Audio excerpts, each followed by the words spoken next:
മക്കളെ, പഠിച്ചാൽ മാത്രം പോരാലോ അല്ലേ? പഠിച്ചതൊക്കെ പ്രാക്ടീസ് ചെയ്യാൻ പറ്റുന്നുണ്ടോ എന്നും കൂടി അറിയാം. ശരിക്കും ഈ പരീക്ഷയുടെ ഒരു 15 ഡേയ്സിന് മുമ്പേ നമ്മൾ മാക്സിമം ക്വസ്റ്റ്യൻസ് ചെയ്യും. ഒരു ദിവസം ഒരു മോഡൽ പരീക്ഷ എന്നുള്ള രീതിയിലെങ്കിലും എഴുതുകയും ചെയ്യണം. അപ്പൊ നിങ്ങൾ ചെയ്യേണ്ട കാര്യം, നമ്മുടെ വെബ്സൈറ്റിന് ഞങ്ങൾ ഇന്ന് പരിചയപ്പെടുത്താണ്. മനസ്സിലായില്ലേ? ആ വെബ്സൈറ്റിൽ ബ്യൂട്ടിഫുൾ ആയിട്ട് അറേഞ്ച് ചെയ്ത് വെച്ചിട്ടുണ്ട്. എക്സാംസ്, അതിന്റെ റിസൾട്ട്, അതിനെ അനലൈസ് ചെയ്യുന്ന രീതി ഒക്കെ അടിപൊളിയായിട്ട് സ്ക്രീനിൽ നിങ്ങൾക്ക് കാണാം. അപ്പം ചെയ്യേണ്ട കാര്യം ഇത്രയേ ഉള്ളൂ, പരീക്ഷകൾ എഴുതുക. ശരിക്കും ഞാനിത് ചെയ്ത് കാണിക്കുന്നതിന് മുമ്പേ നിങ്ങൾ സ്വന്തമായിട്ട് ഇത് ടെസ്റ്റ് ചെയ്യണം. എന്നിട്ട് വേണം ഇത് കാണാൻ കേട്ടാ, അല്ലാണ്ട് നേരിട്ട് വന്ന് കാണരുത്. ആക്ച്വലി അടുത്ത പരീക്ഷകൾ ഇതുപോലെ തന്നെ. അപ്പൊ നമുക്കൊരു കാര്യം ചെയ്യാം. 2025 പരീക്ഷ നമുക്ക് ചെയ്യാം. 2025 ഏറ്റവും അവസാനത്തെ പരീക്ഷ. അപ്പൊ ഞാൻ ഇവിടെ അറ്റംപ്റ്റ് കൊടുക്കുക. ഇനി ഇതില് ഒരു പരീക്ഷ എഴുതുമ്പോൾ സ്വാഭാവികമായിട്ടും നമ്മൾ പറയേണ്ട കുറച്ച് കാര്യങ്ങളൊക്കെ അതിലൊക്കെ എഴുതിയിട്ടുണ്ട്. ശരിക്കുള്ള പരീക്ഷയിൽ അതൊക്കെ വായിച്ചു നോക്കാൻ സമയം കിട്ടും. അന്നേരം വെറുതെ വായും പൊളിച്ച് നിൽക്കല്ല ചെയ്യുക, വായിക്കുക തന്നെയാ ചെയ്യുക. ഇവിടെ ഇപ്പൊ തൽക്കാലം നമ്മുടെ സൈറ്റ് യൂസ് ചെയ്യുമ്പോൾ ഇതിലൊരു ക്ലിക്ക് കൊടുക്കണം. Now proceed. ഓക്കെ. അപ്പൊ നമുക്ക് എന്ത് വന്നു? ആ എക്സാം വന്നു. അപ്പൊ ഇതിൽ ഫിസിക്സ് എടുക്കുക, കെമിസ്ട്രി ഉണ്ട്, മാത്സ് ഉണ്ട്, ഫിസിക്സ് ഉണ്ട്, ബയോളജി ഉണ്ട്. ബയോളജി എല്ലാ പരീക്ഷയിലും ആദ്യം. ബയോളജി തന്നെ കേട്ടോ ആദ്യം എഴുതണ്ട്. ഞാൻ നിങ്ങളോട് കാര്യം പറയാം, ബയോളജി പറ്റാവുന്ന എല്ലാം മേടിച്ചു കളയാം. ഞാനിതിൽ എക്സ്പേർട്സിനോട് ചോദിച്ചപ്പോഴും, പരീക്ഷ എഴുതിയ കുട്ടികളോട് ചോദിച്ചപ്പോഴും, പരീക്ഷ ക്വാളിഫൈ ചെയ്ത കുട്ടികളോട് ചോദിച്ചപ്പോഴും ഒക്കെ ഒരു പറയുന്നത് nearly 50% and 50% just above mark കിട്ടിയാൽ തന്നെ ക്വാളിഫൈ ചെയ്യും. അപ്പൊ പിന്നെ നമ്മൾ എന്താ ശ്രദ്ധിക്കേണ്ടെന്നറിയോ? ഈ പരീക്ഷയിൽ ചോദിച്ച എളുപ്പമുള്ള ചോദ്യം വേഗം ചെയ്ത് തീർക്കുക എന്നുള്ളതാണ്. നമുക്ക് ഏത് ക്വസ്റ്റ്യൻ ചെയ്താലും ഉത്തരം കിട്ടിയ പോസിറ്റീവ് 4, തെറ്റ് പറ്റിയ നെഗറ്റീവ് 1 അല്ലേ? വിഷമമുള്ള ചോദ്യം ചെയ്തുകൊണ്ട് പ്രത്യേകിച്ച് അവാർഡൊന്നും തരൂല്ലല്ലോ.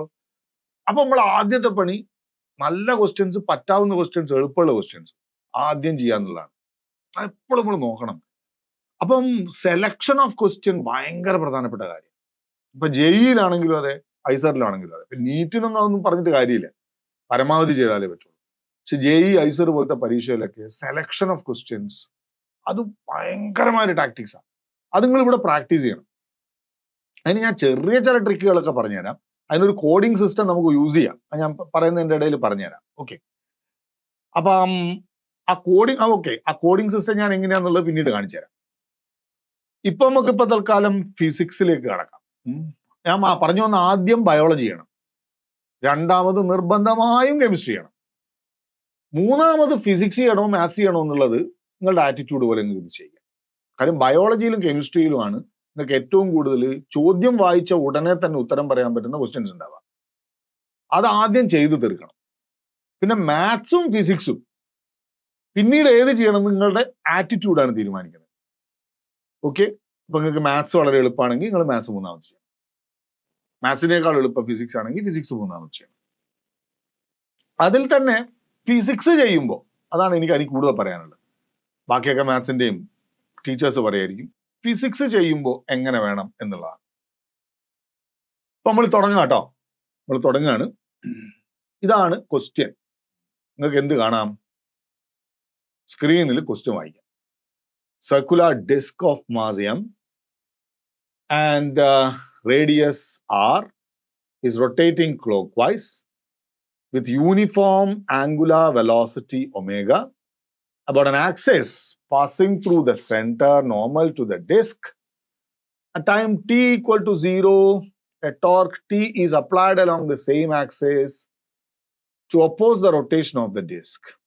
What is the angular displacement theta that the disk attains before it starts rotating counterclockwise? ഈ ക്വസ്റ്റ്യൻ ഞാൻ വായിക്കുമ്പോൾ ഞാൻ ശരിക്കും ഒരു പരീക്ഷയിൽ ഒരു കുട്ടി എങ്ങനെയാണ് ചിന്തിക്കുക എന്നുള്ളത് വെച്ചിട്ടാട്ടോ പറയണേ.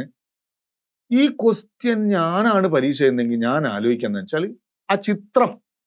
ഓക്കെ, നമുക്കിനി ആൻസർ ചെയ്യാം. ഓക്കെ, ആ ചിത്രം എൻ്റെ മനസ്സിൽ തെളിയുന്നുണ്ടോ എന്നുള്ളതാണ് ഏറ്റവും ആദ്യത്തെ കാര്യം. ഈ ഫിസിക്കൽ കൺസെപ്റ്റും ഫിസിക്കൽ സിറ്റുവേഷനും എൻ്റെ മനസ്സിൽ തെളിയുന്നുണ്ടോ? ഉണ്ടെങ്കിൽ തന്നെ പാതിയായി. മനസ്സിലായില്ല? അപ്പൊ തന്നെ നമുക്ക് ആ ക്വസ്റ്റ്യൻ ആയിട്ട് മുന്നോട്ട് പോകാന്ന് തന്നെ അതിന്റെ അർത്ഥം. അപ്പൊ ഇവിടുത്തെ ക്വസ്റ്റ്യനിൽ എനിക്ക് തെളിഞ്ഞു വരുന്നതെന്ന് വെച്ചാല് ഇങ്ങനെ ഒരു സർക്കുലാർ ഡിസ്ക് ഉണ്ട്. അതിന്റെ നോർമൽ ആക്സിസിനെ ബേസ് ചെയ്തിട്ട് അതിങ്ങനെ ക്ലോക്ക് വൈസ് ആയിട്ട് കറങ്ങുന്നുണ്ട്. കറങ്ങാൻ പറ്റും. കറക്കാൻ വേണ്ടി ടി ഈക്വൽ ടു 0-ല് അല്ല ഇപ്പൊ ഒമേഗ ഈക്വൽ ആംഗുലാർ വെലോസിറ്റി ഒമേഗയിൽ ഇപ്പൊ അത് കറങ്ങുന്നുണ്ട്.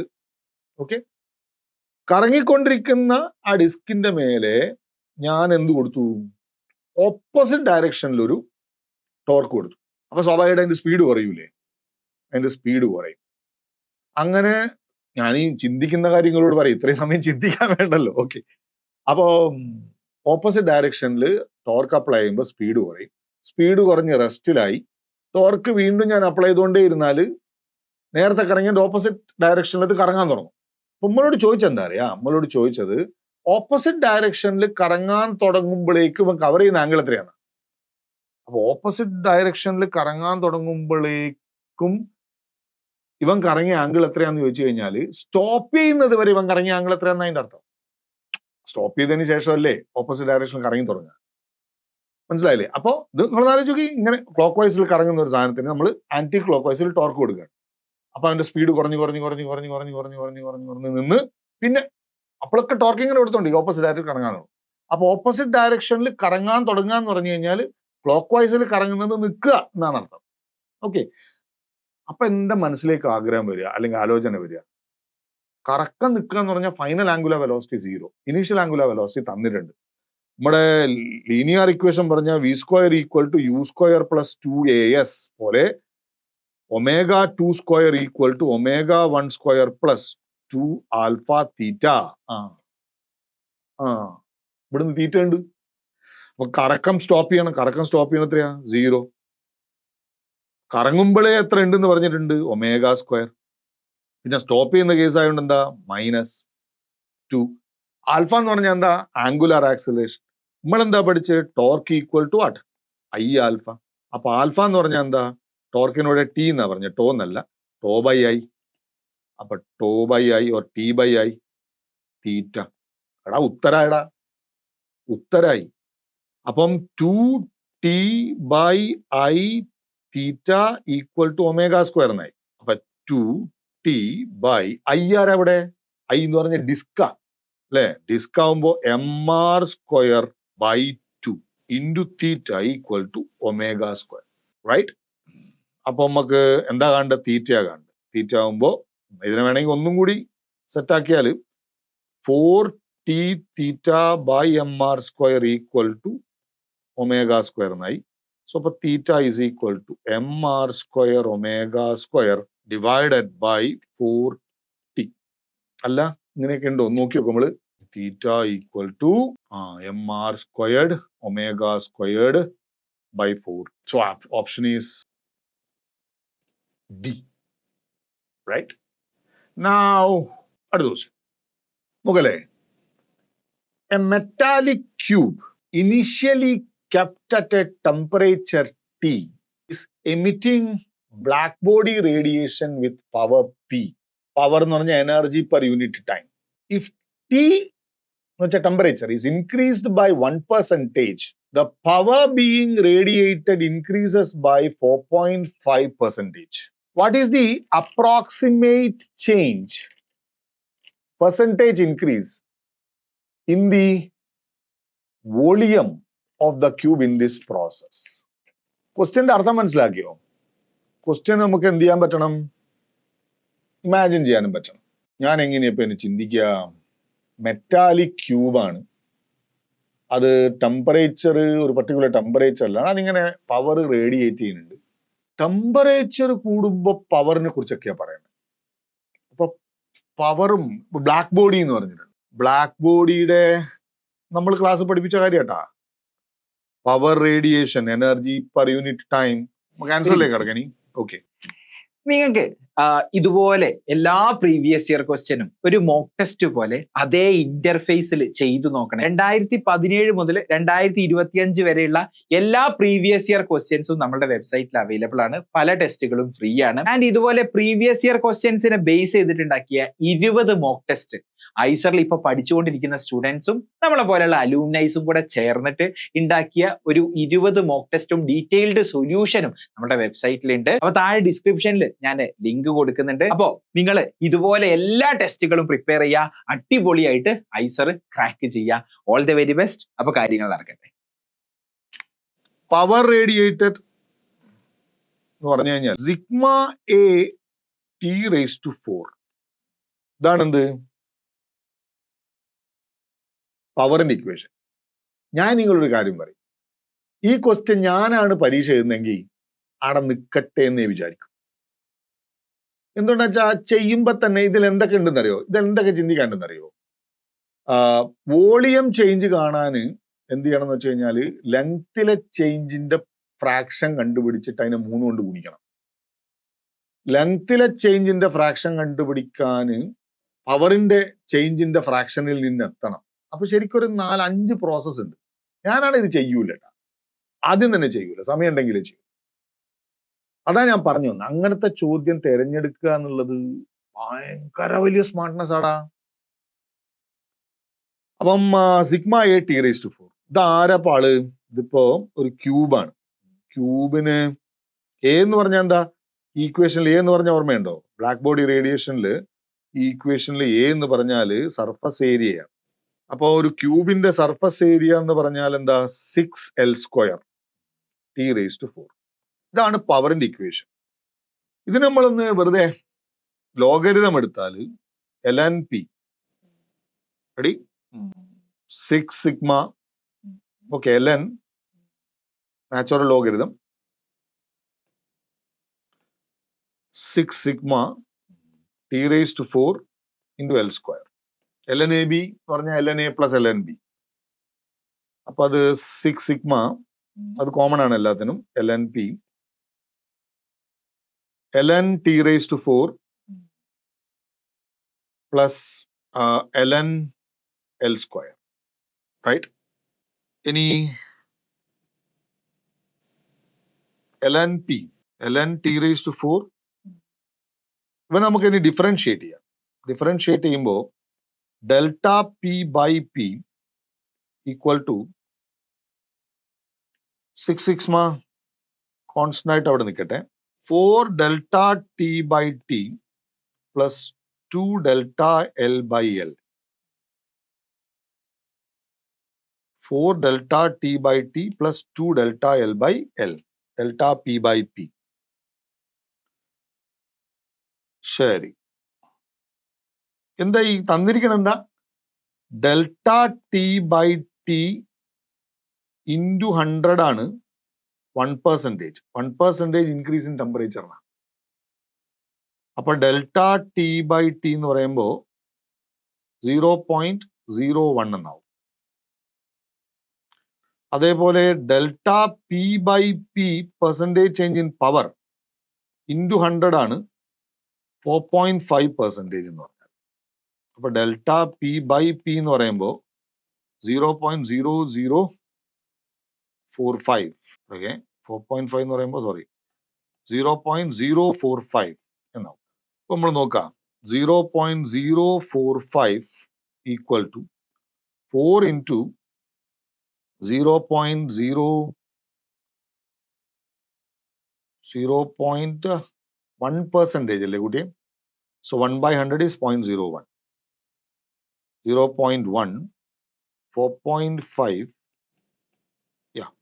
4.5 0.045 correct plus 2 delta L by L. അപ്പൊ ഇതെത്ര വരിക? 0.045 equal to 0.04 plus 2 delta L by L. അപ്പോ 2 delta L by L equal to 0.045 minus 0.04. ശരിയല്ലടാ? ഗുഡ്. അപ്പൊ 5 0 0 റൈറ്റ്. അപ്പോൾ delta L by L equal to 0.005 by 2. That is 0.0025. Right. 0.0025. ഇനി നമുക്ക് എന്താ വേണ്ടത്? നമുക്ക് വേണ്ടത് നമ്മളോട് എന്താ നമ്മളോട് ചോദിച്ചിരിക്കുന്നത് approximate percentage increase in the volume of the cube ആണ്. എന്താണ് വോളിയം? ക്യൂബിന്റെ വോളിയം എൽ ക്യൂബ് ആണ്. അപ്പൊ നമ്മളോട് ഫ്രാക്ഷണൽ ചേഞ്ച് ഇൻ വോളിയം പറയുമ്പോൾ 3 into delta L by L ആവും അല്ലെ? അപ്പൊ എത്രയാവും? Fractional change in volume will be 3 into 0.0025. അതായത് 0.0075. കൊള്ളാം. അങ്ങനെയാണെങ്കിൽ പെർസെൻറ്റേജ് എത്രയാവും? പെർസെൻറ്റേജ് കാണാൻ delta V by V into 100 ചെയ്യണം. That is 0.0075 into 100 which is 0.75%. നമ്മളിനി ക്വസ്റ്റ്യൻ നോക്കാം. 0.75%. ഉണ്ടല്ലോ, ഡി അല്ലേ? ഒന്ന് നോക്കി നോക്ക്, ഇത്രയൊക്കെ ചെയ്യണം. അപ്പൊ ഒന്നാമത്തെ വായനയിൽ തന്നെ പൊല്ലാപ്പാണ് എന്നൊക്കെ തോന്നുന്നെങ്കിൽ വിട്ടേക്കടാ, വിട്ടാളി. എന്തിനിപ്പത് ഈ ചോദ്യം ചെയ്തിട്ട് നമ്മൾ ചോദ്യത്തോനെ പ്രീതിപ്പെടുത്തേണ്ട കാര്യമൊന്നുമില്ലല്ലോ. നമുക്ക് നല്ല മാർക്ക് കിട്ടണം എന്നുള്ളതാണ്. ഓക്കെ, ഇനിയിപ്പോ അടുത്ത ക്വസ്റ്റ്യൻ നോക്കാം. അപ്പൊ നമ്മള് രണ്ടെണ്ണത്തില് ഇപ്പൊ ചെയ്തതില് അല്ലെ, ഇത് എളുപ്പമായിരുന്നു നമ്മൾ ചെയ്യണം. ഇത് വായിക്കുമ്പോ തന്നെ നോക്കിയിട്ട് ചെയ്താൽ മതി എന്ന് ആലോചിക്കണം. അത് വലിയ കാര്യട്ടാ. നോക്കിയിട്ട് ചെയ്താൽ മതി എന്ന് ആലോചിക്കണം. ഇതൊന്നും എല്ലാവർക്കും ബാധകമല്ലട്ടാ. എല്ലാവർക്കും ബാധകമല്ല. ഫിസിക്സിൽ പുല്ലിയായ ഒരുത്തൻ എന്തിനാ അത് ചെയ്യേണ്ടിരിക്കണ്? ഓൻ ചെയ്യട്ടെ. ഇനി ക്വസ്റ്റ്യൻ നോക്കാം. Consider 2 waves which are given as y1x equal to a sin kx minus omega t, y2x t is equal to root 3a cos kx minus omega t, where k is the wave number, omega is the angular frequency. നമുക്ക് അറിയുന്ന വേവിന്റെ എക്സ്പ്രഷനിൽ k wave number ആണ്, omega angular velocity ആണ്, angular frequency ആണ്. Amplitude of the resultant wave form. കൊള്ളാലോ. അപ്പൊ amplitude, 2 wave തന്നിട്ട് ആംപ്ലിറ്റ്യൂഡ് കാണാനുള്ള ഇക്വേഷൻ നമുക്കറിയാം. √(a1² + a2² + 2a1 a2 cos phi). ആ phi എന്ന് പറയുന്നത് എന്താണ്? ആ 2 വേവുകൾ തമ്മിലുള്ള ഫേസ് ഡിഫറൻസ് ആണ്. Amplitude of the resultant waveform obtained by the superposition of the 2 waves is as. അത് നമുക്ക് കാണാം. പിന്നെയോ, and its phase difference. നോക്കണേ ക്വസ്റ്റ്യനില് its phase difference. അതാരാണ്? ഇറ്റ്, റിസൾട്ടന്റിന്റെ ഫേസ് ഡിഫറൻസ് വിത്ത് y1, ആദ്യത്തെ ആളുമായിട്ടുള്ളത് 5s.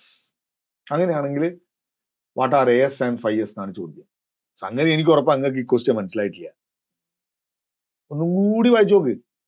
അപ്പൊ ആദ്യം y1 എന്താ? y1 equal to a sin kx minus omega T. y2 √3a cos kx minus omega T. ഇങ്ങനെ ഒരു സാധനം വരുമ്പോ നമുക്ക് അറിയുന്ന ഒരു കാര്യം കേട്ടോ, ഒരിക്കലും കമ്പയർ ചെയ്യുമ്പോൾ സൈൻ ഫംഗ്ഷനും കോസ് ഫംഗ്ഷനും വെച്ച് കമ്പയർ ചെയ്യില്ല. കമ്പാരിസൺ അപ്പോൾ ഒരേ രൂപത്തിലേക്ക് ആക്കിയിട്ടേ നമ്മൾ കമ്പയർ ചെയ്യാൻ പാടുള്ളൂ.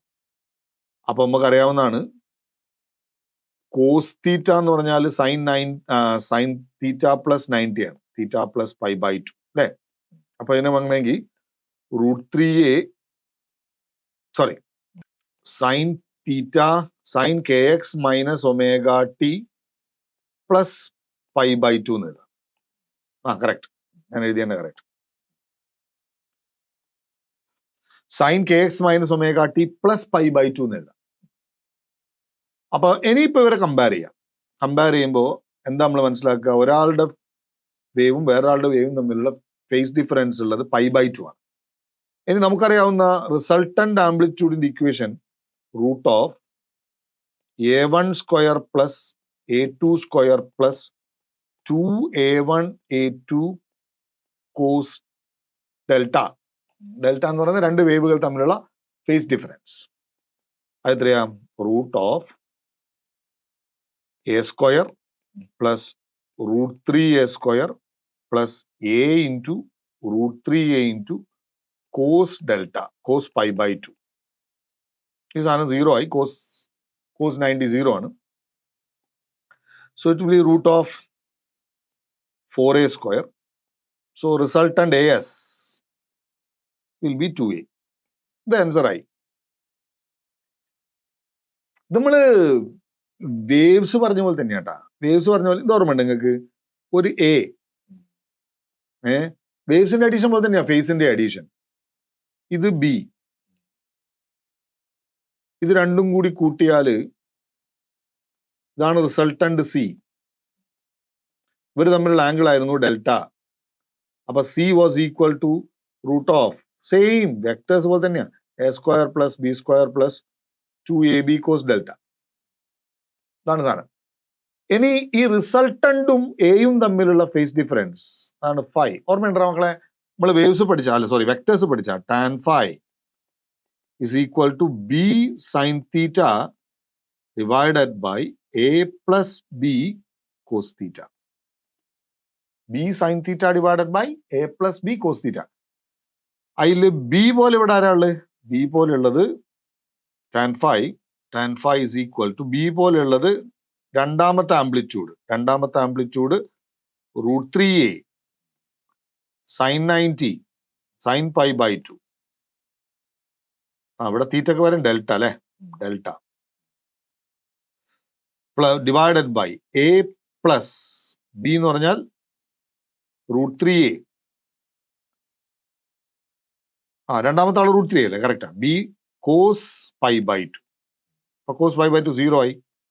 അപ്പൊ tan phi equal to root 3a sine π/2 1 ആയി divided by A plus 0 cos π/2 0 ആയി. So it is root 3. ഹൈ tan phi equal to root 3. അപ്പൊ phi equal to tan inverse root 3 60 degree π/3. നോക്കല്ലേ ഇനി as2a ഫേസ് ഡിഫറൻസ് π/3 ഉണ്ടല്ലോ. Dada B, option B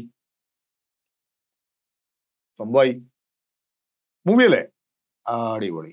next, ഇങ്ങനത്തെ question ഒക്കെ വിട്ട് നിങ്ങൾക്ക് കിട്ടിക്കഴിഞ്ഞാ വിടരുത്. ഇതെന്തപ്പത്?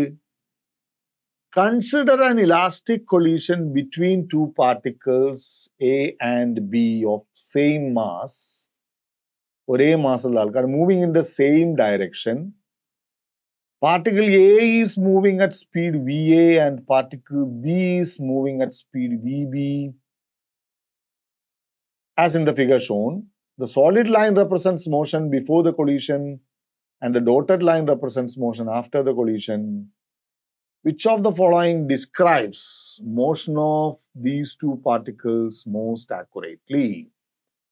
പിന്നെ ഞാൻ ഒരു കാര്യം പറയൂട്ടാ, ഒരുപാട് കുട്ടികളെ പഠിപ്പിച്ച് ജയിച്ച കുട്ടികളും തോറ്റ കുട്ടികളൊക്കെ അതിനകത്തുണ്ട് അല്ലേ എന്തായാലും. പക്ഷെ ഈ വിജയിക്കുന്ന കുട്ടികളോട് ഒരുമായിട്ട് ഇടപെടുമ്പോൾ നമ്മൾ മനസ്സിലാക്കുന്ന ഒരു കാര്യം എന്ന് വെച്ചാൽ അവരുടെ ഏറ്റവും വലിയ സ്ട്രെങ്ത് ഉത്തരം കണ്ടുപിടിക്കാനുള്ള സ്ട്രെങ്ത് അല്ല, ചോദ്യം വായിക്കാനുള്ള സ്ട്രെങ്ത് ആണ്. റീഡിങ് കപ്പാസിറ്റി അതൊരു ഭയങ്കര കാര്യമാണ്. നിങ്ങൾ പഠിക്കുമ്പോഴൊക്കെ റീഡിങ് സ്കിൽ ഡെവലപ്പ് ചെയ്യണം. റീഡിങ് അതിനൊരു റിത്തം പഠിക്കണം. നമ്മൾ വായിക്കുന്നതിൻ്റെ ഒരു റിത്തം, ക്വസ്റ്റ്യൻ ഒക്കെ വായിക്കുന്നത് നമുക്ക് മനസ്സിലാവുന്ന ഒരു റിത്തം നമുക്ക് സ്വന്തമായിട്ട്. ഒരിക്കലും പരീക്ഷ വേഗം വായിച്ചു തീർക്കുക. എപ്പോൾ തോറ്റെന്ന് ചോദിച്ചാൽ മതി പരീക്ഷ. അതാണ് നിങ്ങൾ കണ്ടിട്ടുണ്ടാവും. ചിലപ്പം അവസാന സമയം അയ്യോ ഇനി അരമണിക്കൂറേ ഉള്ളൂ എന്നും പറഞ്ഞിട്ട് നമ്മൾ വേഗത്തൊരു ചോദ്യം വായിച്ചു അപ്പം നമുക്ക് ശരിയാന്നൊക്കെ തോന്നിയിട്ടുണ്ടാവും. പക്ഷെ എവിടെയൊക്കെയോ ചെറിയ സില്ലി മിസ്റ്റേക്സ് വരുത്തി നമുക്ക് കയ്യിൽ നിന്ന് റിസൾട്ട് പോയിട്ടുണ്ട്. കാര്യം നിങ്ങളുടെ റീഡിങ് റിതം നഷ്ടമാണ് എന്നുള്ളതാണ്. ഒരിക്കലും റീഡിങ് റിതം നഷ്ടമാവരുത്. ആ റിതത്തിൽ മാത്രമേ വായിക്കാവുള്ളൂ. കാര്യം അതാണ് നിങ്ങളുടെ അണ്ടർസ്റ്റാൻഡിങ് റിതം. ആ റീഡിങ് റിതാണ് നിങ്ങളുടെ അണ്ടർസ്റ്റാൻഡിങ് റിതം. അത് മെല്ലെ മെല്ലെ സ്പീഡ് കൂട്ടാൻ നിങ്ങൾക്ക് പ്രാക്ടീസിനനുസരിച്ച് സ്പീഡ് കൂട്ടാം. ഏതാണോ നിങ്ങളുടെ അൾട്ടിമം റിതം ഓഫ് റീഡിങ്, ആ റീഡിങ് റിതത്തിന്റെ മേലേക്ക് പരീക്ഷയിൽ എത്ര സമയം ഇല്ലെങ്കിലും കടക്കാൻ പാടില്ല. ഞാൻ പറയുന്നത് ഫിസിക്സിന്റെ കാര്യത്തിലാണ്. ബയോളജിയിലൊക്കെ ഒരു പക്ഷേ അത് പോസിബിൾ ആണ്. കാര്യം ഒറ്റ നോട്ടത്തിൽ ഉത്തരം കണ്ടുപിടിക്കുക എന്നൊക്കെ പറഞ്ഞ സാധനത്തിലേക്കൊക്കെ വേഗം പോകും.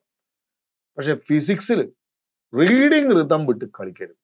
ആ റീഡിങ് റിതം നിങ്ങളുടെ അൾട്ടിമം റിതത്തിന്റെ മേലെ പരീക്ഷയ്ക്ക് കടക്കുകയും ചെയ്യരുത്. എപ്പ തെറ്റിന്ന് ചോദിച്ചാൽ. അപ്പൊ ഈ റിതത്തിൽ വായിക്കാൻ നമുക്ക് പറ്റണം. ഓക്കെ, ആ റിതത്തിൽ നിങ്ങൾ വായിച്ച അങ്ങക്ക് ഇതിന്റെ ഉത്തരം എങ്ങനെയാ മനസ്സിലാവാന്നറിയോ? നമ്മൾ നോക്കല്ലേ, ആ ക്വസ്റ്റ്യനിൽ കാണാം എല്ലാത്തിലും എ ബാക്കിലാണ്, ബി മുന്നിലാണ്. കാര്യം പൊസിഷൻ ബിന്റെ കൂടുതലാണ്. റെഡി? അപ്പം ഇലാസ്റ്റിക് കൊളീഷന് ശേഷം എന്താ സംഭവിക്കുക? അത് ഇന്റർചേഞ്ച്. അപ്പൊ ഇലാസ്റ്റിക് കൊളീഷൻ നടക്കണമെങ്കിൽ എന്ത് വേണം? കൊളീഷൻ നടക്കണമെങ്കിൽ എന്റെ വെലോസിറ്റി ബിന്റെ വെലോസിറ്റിനേക്കാൾ കൂടുതലായിരിക്കണം. എന്നുവെച്ചാൽ സ്ലോപ്പ്, പൊസിഷൻ ടൈം ഗ്രാഫിൽ എന്റെ സ്ലോപ്പ് കൂടുതലും ബിന്റെ സ്ലോപ്പ് കുറവായിരിക്കണം. പക്ഷെ ഇടിച്ചു കഴിഞ്ഞാൽ വെലോസിറ്റി ഇന്റർചേഞ്ച് ചെയ്യും. ആദ്യം എന്റെ വെലോസിറ്റി കൂടുതലും ബിന്റെ വെലോസിറ്റി കുറവായിരിക്കണം. ഇടിച്ചു കഴിഞ്ഞാൽ വെലോസിറ്റി ഇന്റർചേഞ്ച് ചെയ്യും ഇലാസ്റ്റിക് കൊളീഷനിൽ. അപ്പം ഇത് എയും ഇത് ബിയും ആവണം പൊസിഷൻ ടൈം ഗ്രാഫിൽ. ഇനി വെലോസിറ്റി ടൈം ഗ്രാഫിൽ രണ്ടാമത്തെ ഗ്രാഫ് വെലോസിറ്റി ടൈം ഗ്രാഫ്. ഇടിക്കുന്നതിന് മുമ്പേ എന്റെ വെലോസിറ്റി കൂടുതലും ബിന്റെ വെലോസിറ്റി കുറവായിരിക്കണം. റെഡി? ഇടിച്ചതിന് ശേഷം ബിന്റെ വെലോസിറ്റി കൂടുതലും എന്റെ വെലോസിറ്റി കുറവായിരിക്കണം. ഇതാണ് സാധനം. മനസ്സിലായില്ലേ? അപ്പൊ ഇനി എന്താ ഉത്തരം നോക്കാം. അങ്ങനെയാണെങ്കിൽ ആൻസർ വരുന്നത് ഇതിലേതാ വരുന്നത് നോക്കി. ബി എ ബി ആവണം. അങ്ങോട്ടും ഇങ്ങോട്ടും മാറണം. ബി എ ആവണം, എ ബി ആവണം. എ ഓപ്ഷൻ നോക്കിയേ, ഞാൻ വരച്ചെന്നെയല്ലേ വന്നേക്കണേ. എ ഓപ്ഷൻ ഞാൻ വരച്ചെന്നെ വന്നേക്കണേ. B A correct. A B A correct. A option A. That's it. ഈ ക്വസ്റ്റ്യൻ പോളറൈസേഷനുമായിട്ട് ബന്ധപ്പെട്ടിട്ടുള്ളതാണ്. ക്വസ്റ്റ്യൻ പോളറൈസേഷനിൽ source produce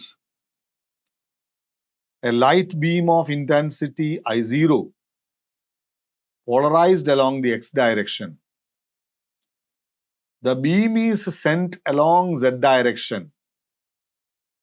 It enters a Polaroid P1 with its Polaroid axis aligned along y direction so that no light exit the Polaroid. അപ്പൊ അതിന് രണ്ട് പോളറോയിഡും perpendicular ആയിരിക്കണം. അപ്പോഴല്ലേ light പുറത്ത് വരുന്നത് 0 ആവുക. When another Polaroid P2 is placed in between the source and the P1, intensity measured after P1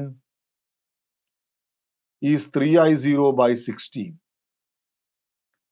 Which among the following is possible value of theta? ഇതൊക്കെ നല്ല ക്വസ്റ്റ്യൻ കേട്ടാ. ഞാൻ ആ ചോദ്യം ആദ്യം ആ പടം ഒന്ന് വരയ്ക്കട്ടെ. വൈ ഇങ്ങനെ എടുക്കാൻ പറഞ്ഞു അല്ലേ? ശരി. എക്സ് ആക്സിസിലാണ് ലൈറ്റ് പോളറൈസ്ഡ് ആയിട്ടുള്ളത്. എന്നിട്ട് ഇങ്ങനെ പോവാണേ.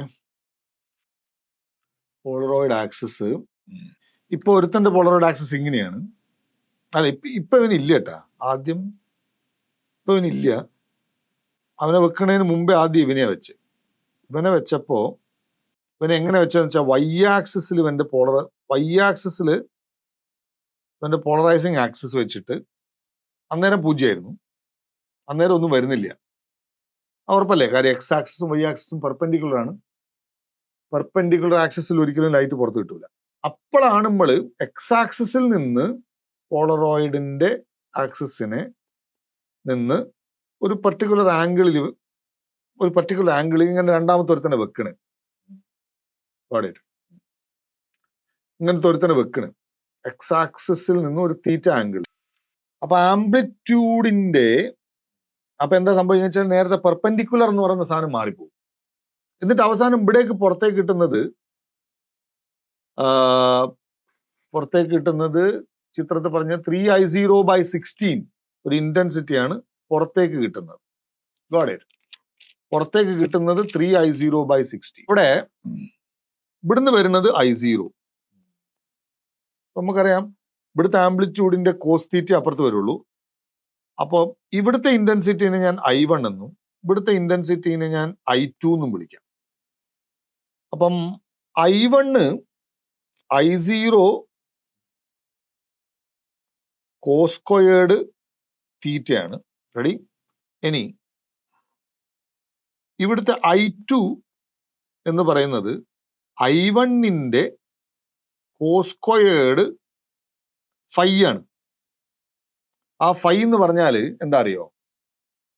ആ ഫൈ എന്ന് പറഞ്ഞാല് രണ്ട് പോളറോയിഡ് ആക്സിസുകൾ തമ്മിലുള്ള ആംഗിളാണ്. ഉറപ്പായിട്ടും ആ ആംഗിൾ 90 മൈനസ് തീറ്റയാണ്.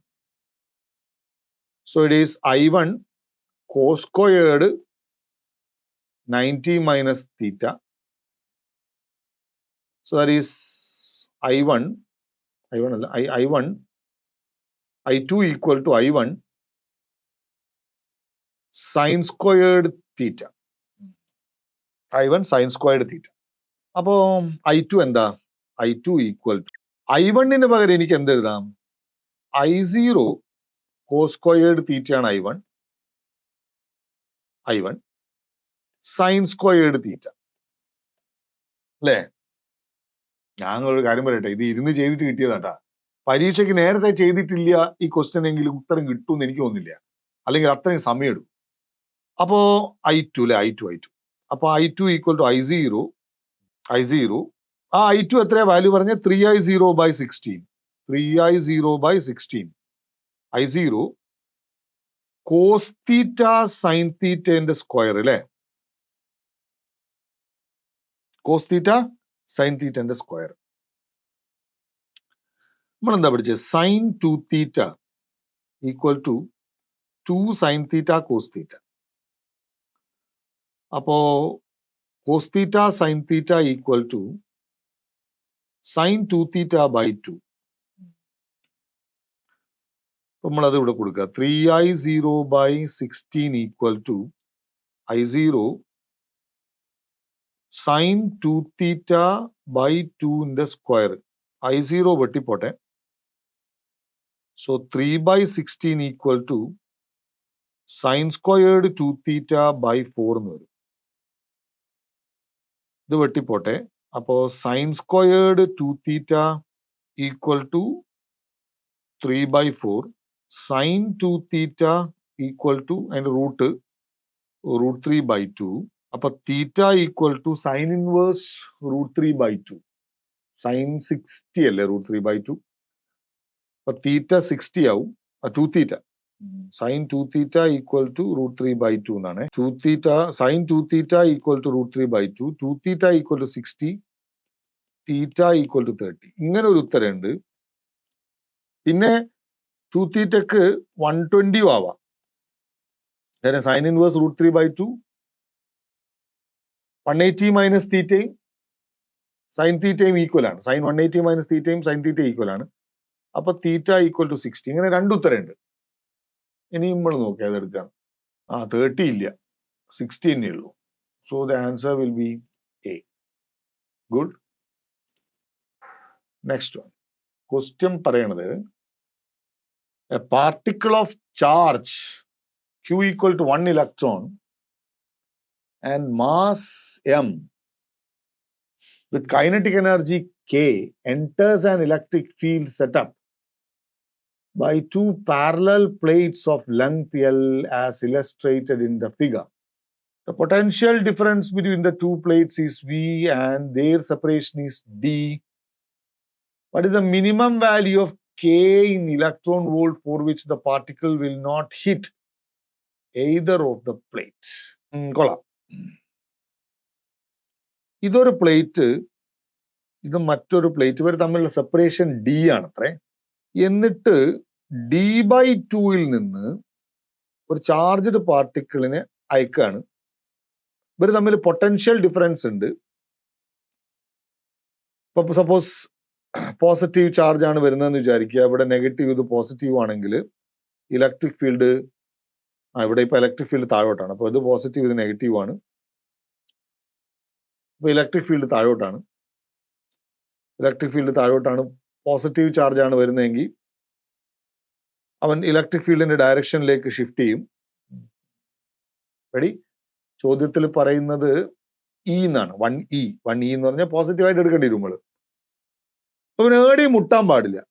D/2 നിന്ന് പുറപ്പെട്ടിട്ട് ഇവൻ ഇങ്ങനെ അങ്ങ് പോണം എന്നാ പറയുന്നത്. അപ്പൊ അവന്റെ വെർട്ടിക്കൽ ഡിസ്പ്ലേസ്മെന്റ് D/2 ആവണം. ഇത് 2 ഡയമെൻഷണൽ മോഷനാണ്. അതിന്റെ ഹൊറിസോണ്ടൽ വെലോസിറ്റി ആണ് V0. ഹൊറിസോണ്ടൽ വെലോസിറ്റി ഞാൻ V0 എന്നെല്ലാം വിളിച്ചു, ഇവിടെ അതൊന്നും പറഞ്ഞിട്ടൊന്നുമില്ല കേട്ടാ. അപ്പൊ വെർട്ടിക്കൽ ഡിസ്പ്ലേസ്മെന്റ് D/2 ആണ്. വെർട്ടിക്കൽ ഡിസ്പ്ലേസ്മെന്റ് ഇക്വേഷൻ നമ്മൾ എന്താ എഴുതുക? U/T + ½ AY/T² എന്ന് എഴുതാം. മുട്ടാണ്ടിരിക്കണമെങ്കിൽ വെർട്ടിക്കൽ ഡിസ്പ്ലേസ്മെന്റ് D/2 ആയിരിക്കണം. ഇനീഷ്യലി ഹൊറിസോണ്ടൽ വെലോസിറ്റി മാത്രമേ ഉള്ളൂ, vertical velocity 0 + ½ acceleration force by mass, force QE/m. Time എന്ന് പറഞ്ഞാൽ ഇതൊരു നല്ല രസമുള്ള കൺസെപ്റ്റാണ്. ഇത് L നീളം എന്നാണ് പറഞ്ഞേക്കണേ ചോദ്യത്തിൽ പറയുന്നത് L നീളം എന്നാണ്. അപ്പം time equal to distance by velocity, അപ്പൊ L/V0. അപ്പം അതിന്റെ സ്ക്വയർ L²/V². ഇനിയാണ് രസം. ഇനി ഇതിൽ 2 കാര്യങ്ങൾ നമ്മൾ ആഡ് ചെയ്യാനുണ്ട്. നമ്മളോട് കൈനറ്റിക് എനർജിയാണ് ചോദിച്ചത്. കൈനറ്റിക് എനർജി K എന്ന് പറഞ്ഞാൽ ½ mv² ആണ്. അപ്പൊ V² എന്ന് പറഞ്ഞാൽ എന്തായി? 2K/m എന്നായി. 2K/m എന്നായി. പിന്നെ നമ്മൾ പഠിച്ചൊരു സാധനം ഉണ്ട്, electric field equal to V/d. ഓർമ്മയില്ലേ? ഈക്വൽ ടു V/d കൊടുക്കല്ലേ? D/2 equal to ½ Q/m V/d L² V²ന് പകരം 2K/m. എന്നുള്ള m അങ്ങ് മേലെ പോയി, mm വെട്ടി, 2 വെട്ടി. അപ്പൊ D equal to QV L²/D2K. നമുക്ക് എന്താടാ വേണ്ടത്? നമുക്ക് എന്തായാലും നമുക്ക് വേണ്ടത് what is the minimum value of K എന്നാണ്. ശരി, K ആണ് നമുക്ക് വേണ്ടത്. അപ്പോ K will B equal to QV L²/2D². കുടുങ്ങി നമ്മൾ വിചാരിക്കുക. നോക്കണേ, ഇതിൽ ക്യൂവിന് പകരം ഇ ആണെന്ന് പറഞ്ഞിട്ടുണ്ട്. അപ്പം EV L²/2D², ഇലക്ട്രോൺ വോൾട്ട്. അപ്പൊ K equal to L²/2D² electron volt. സംഗതി ത്രില്ലിംഗ് ക്വസ്റ്റ്യൻ അല്ലേ? പക്ഷേ എന്താ പറഞ്ഞു, ഇത്തരം ക്വസ്റ്റ്യൻസ് ഒക്കെ നമ്മൾ നേരത്തെ പരിചയപ്പെട്ടാൽ മാത്രമേ നമുക്ക് പരീക്ഷ എഴുതാൻ പറ്റൂ. അതുകൊണ്ട് ഒന്നാമത്തെ വായനയിൽ ഇത്തരം ഒരു ക്വസ്റ്റ്യൻ ഞാൻ മുമ്പേ ചെയ്തിട്ടില്ലല്ലോ എന്നാണെങ്കിൽ ഞാൻ പറയാ, അത് നിങ്ങൾക്ക് ഇപ്പൊ തന്നെ കാണുമ്പോൾ മനസ്സിലായി. ശരിക്കും ഈ പരീക്ഷയിൽ ഞാൻ ചെയ്തപ്പോൾ ഒരു 5 ക്വസ്റ്റ്യൻ ശരിക്കും ടൈം കൺസ്യൂമിങ് ക്വസ്റ്റ്യൻസ്. അതിന്റെ മേൽ അള്ളി പിടിച്ചിരിക്കാണ്ട് ബാക്കി 10 ക്വസ്റ്റ്യൻസ് ചെയ്താൽ ക്വാളിഫൈ ചെയ്യാൻ സേഫർ സൈഡിൽ നമുക്ക്. ഓക്കെ, അപ്പൊ ഇതിലെ ഓപ്ഷൻ എന്താ വരിക? d square by L square by 2d square. Yeah, L square by 2d square എന്ന് പറയുമ്പോൾ C ആണ് ആൻസർ. ഇനി a block of mass m lies at rest connected to a massless spring of spring constant K on a frictionless surface. ആയിക്കോട്ടെ. A bullet of mass small m hit the block horizontally with speed v as shown in the figure and is completely stuck to the block. What is the maximum compression in the spring resulting from this impact? Assuming that at this point the spring is still not fully compressed. Okay, അത് within the elastic limit ആണ് നടക്കുന്നത് എന്ന് പറയാൻ വേണ്ടിയിട്ടാണ് ആ ലാസ്റ്റിലെ sentence. സംഭവം സിമ്പിളാ. ഇതൊക്കെ ചെയ്യാൻ പറ്റുന്ന ക്വസ്റ്റൻ ആയിട്ടാണ് എനിക്ക് തോന്നുന്നത് കേട്ടാ. ഇങ്ങനെ ഇതൊക്കെ ആർക്കും ചെയ്യാൻ പറ്റുന്ന ഒരു ക്വസ്റ്റൻ ആയിട്ടാണ് എനിക്ക് തോന്നുന്നത്. ഇങ്ങനെ ഉണ്ടായിരുന്നു. എന്നിട്ടാണ് എം മാസുള്ള ഒരു സാധനം ഈ വെലോസിറ്റിയിൽ വന്നിട്ട് ഇടിക്കണത്. ഇതിന്റെ മുന്നിൽ സ്റ്റക്കാവാണ്. അപ്പം സത്യത്തിൽ സ്റ്റക്കായി കഴിഞ്ഞാൽ ഇവിടുന്ന് അവൻ ഫുൾ വെലോസിറ്റിയിൽ പോകും. മുന്നോട്ട് പോകുന്നതിനനുസരിച്ച് വെലോസിറ്റി കുറഞ്ഞു വരും, കൈനറ്റിക് എനർജി കുറഞ്ഞു വരും. എന്നിട്ട് മുഴുവനും പൊട്ടൻഷ്യൽ എനർജി ആയിട്ട് മാറി. അപ്പം ഫുൾ കംപ്രഷൻ നടന്നു കഴിയുമ്പോഴേക്കും കൈനറ്റിക് എനർജി മുഴുവനും പൊട്ടൻഷ്യൽ എനർജി ആവും. അപ്പം നമുക്ക് അറിയാൻ പറ്റുക കൈനറ്റിക് എനർജി ഇനീഷ്യലും ഹാഫ് കെ എക്സ് സ്ക്വയർ എന്ന് പറയുന്ന ഫൈനൽ പൊട്ടൻഷ്യൽ എനർജിയും ഈക്വൽ ആയി. മാക്സിമം കംപ്രഷൻ എന്ന് വെച്ചാൽ half K X A square അല്ലേ, half K A square maximum compression. Amplitude നമ്മളോട് ചോദിച്ചു. ഇനീഷ്യൽ കൈനറ്റിക് എനർജി എങ്ങനെയാ അപ്പൊ കാണുക? അതൊരു വലിയ പ്രശ്നമല്ലേ. ഹാഫ് എം ബി സ്ക്വയർ നിങ്ങൾ എടുത്തുകൂടാ. എന്തുകൊണ്ടാ? വന്ന് ഇടിക്കുന്ന ഒരുത്തൻ അതിൻ്റെ ഉള്ളിൽ കയറി പോണൊക്കെ ഉണ്ട്. അപ്പൊ ഏത് ഫിസിക്കൽ പ്രോസസ്സിലും എന്തുണ്ട്?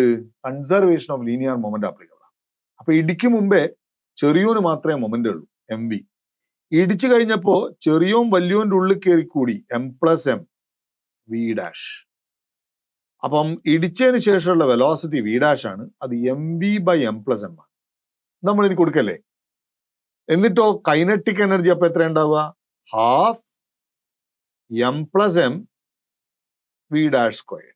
ഇതാണ് ഇടിച്ചതിന് ശേഷം പോണ കൈനറ്റിക് എനർജി. നമ്മൾ കൊടുക്കനി half initial kinetic energy M plus M V ഡാഷിന് പകരം M V by M plus M the whole square equal to half K A square. Half എന്തായാലും പോട്ടെ. പിന്നെ ഇവിടുന്ന് ഒരു എം പ്ലസ് എം വെട്ടുമ്പോ ഇവിടുത്തെ ഒരു സ്ക്വയർ പോയി പോവും.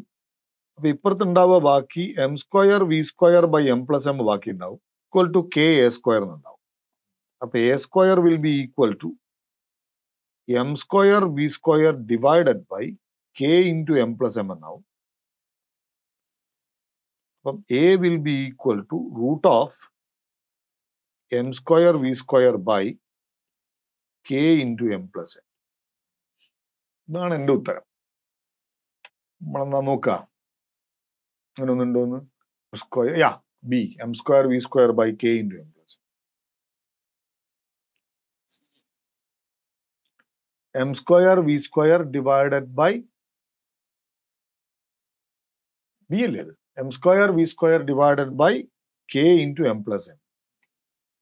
M square V square divided by K into M plus M B. അടുത്ത എന്താ ഇപ്പൊ ചെയ്യാം? Consider two pipes A and B identical in length. A has one end closed and one end open. അത് ശരി. അപ്പം A എന്ന് പറയുന്നത് ഇങ്ങനത്തെ പൈപ്പാണ്, ക്ലോസ്ഡ് പൈപ്പ്. ക്വസ്റ്റ്യൻ ഞാൻ മുഴുവൻ വായിക്കാം. B has both ends open. അപ്പോൾ ഒരെണ്ണം ക്ലോസ്ഡ് പൈപ്പാണ്, വേറെണ്ണം ഓപ്പൺ പൈപ്പാണ്. Each tube is immersed in a closed chamber of ideal gas having volume B. ശരി. ഒരു ഗ്യാസിന്റെ അകത്ത് ഈ രണ്ട് ട്യൂബും കൂടി ഇട്ടിട്ടുണ്ട്. The chamber containing tube A is at temperature TA and the chamber containing tube B is at temperature TB. ആയിക്കോട്ടെ. The sound frequencies corresponding to nth harmonics in tube A and nth harmonics in tube B are the same. What is the relation between TA and TB? കൊള്ളാട്ടാ സംഭവം. അപ്പം A എന്ന് പറയുന്ന ഒരു പൈപ്പിന്റെ ഒരു ഭാഗം മൂടിയിട്ടുണ്ട്, അതിനെ ഒരു ഗ്യാസ് ചേമ്പറിൽ ഇട്ടിട്ട് TA ടെമ്പറേച്ചറിൽ വെച്ചിട്ടുണ്ട്. ബി എന്ന് പറയുന്നത് ഒരു ഓപ്പൺ പൈപ്പാണ് അത്രേ. What is the relation between TA and TB എന്നല്ലേ? ഇപ്പുറത്ത് വരയ്ക്കാം, രസമായിക്കോട്ടെ. ഇപ്പുറത്ത് വരച്ചു ബീനെ, അത് ഓപ്പൺ പൈപ്പാണ്. അതിനെ വെച്ചിരിക്കുന്നത് ബി എന്ന് പറയുന്ന പൈപ്പാണ്. TB എന്ന് പറയുന്ന ടെമ്പറേച്ചറുള്ള ഒരു ചാമ്പറിലാണ്.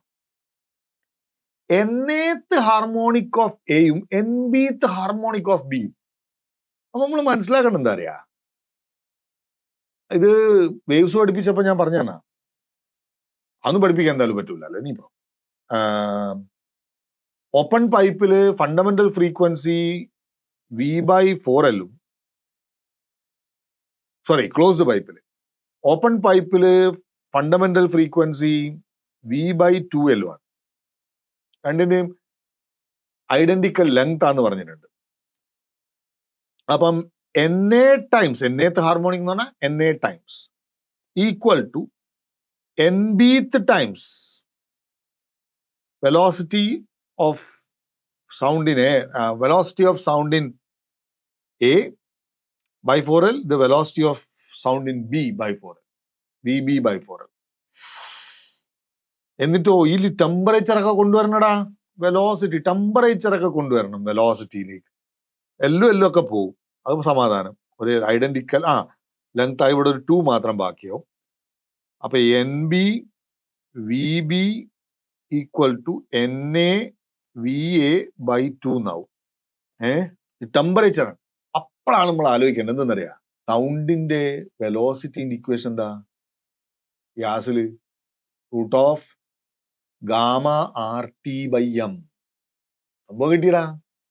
അപ്പൊ NB root of gamma RTB/m, ഒരേ ഗ്യാസാ, അതുകൊണ്ട് മോളാർ മാസ് ഒക്കെ സെയിമാ, equal to NA/2 root of gamma RTA/m.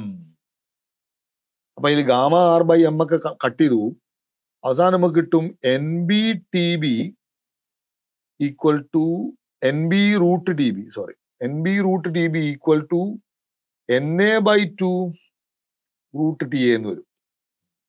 ഈ റൂട്ട് വെച്ച് കളിയില്ല, അതുകൊണ്ട് നമ്മൾ സ്ക്വയർ ചെയ്യാം. NB² equal to NA² TA.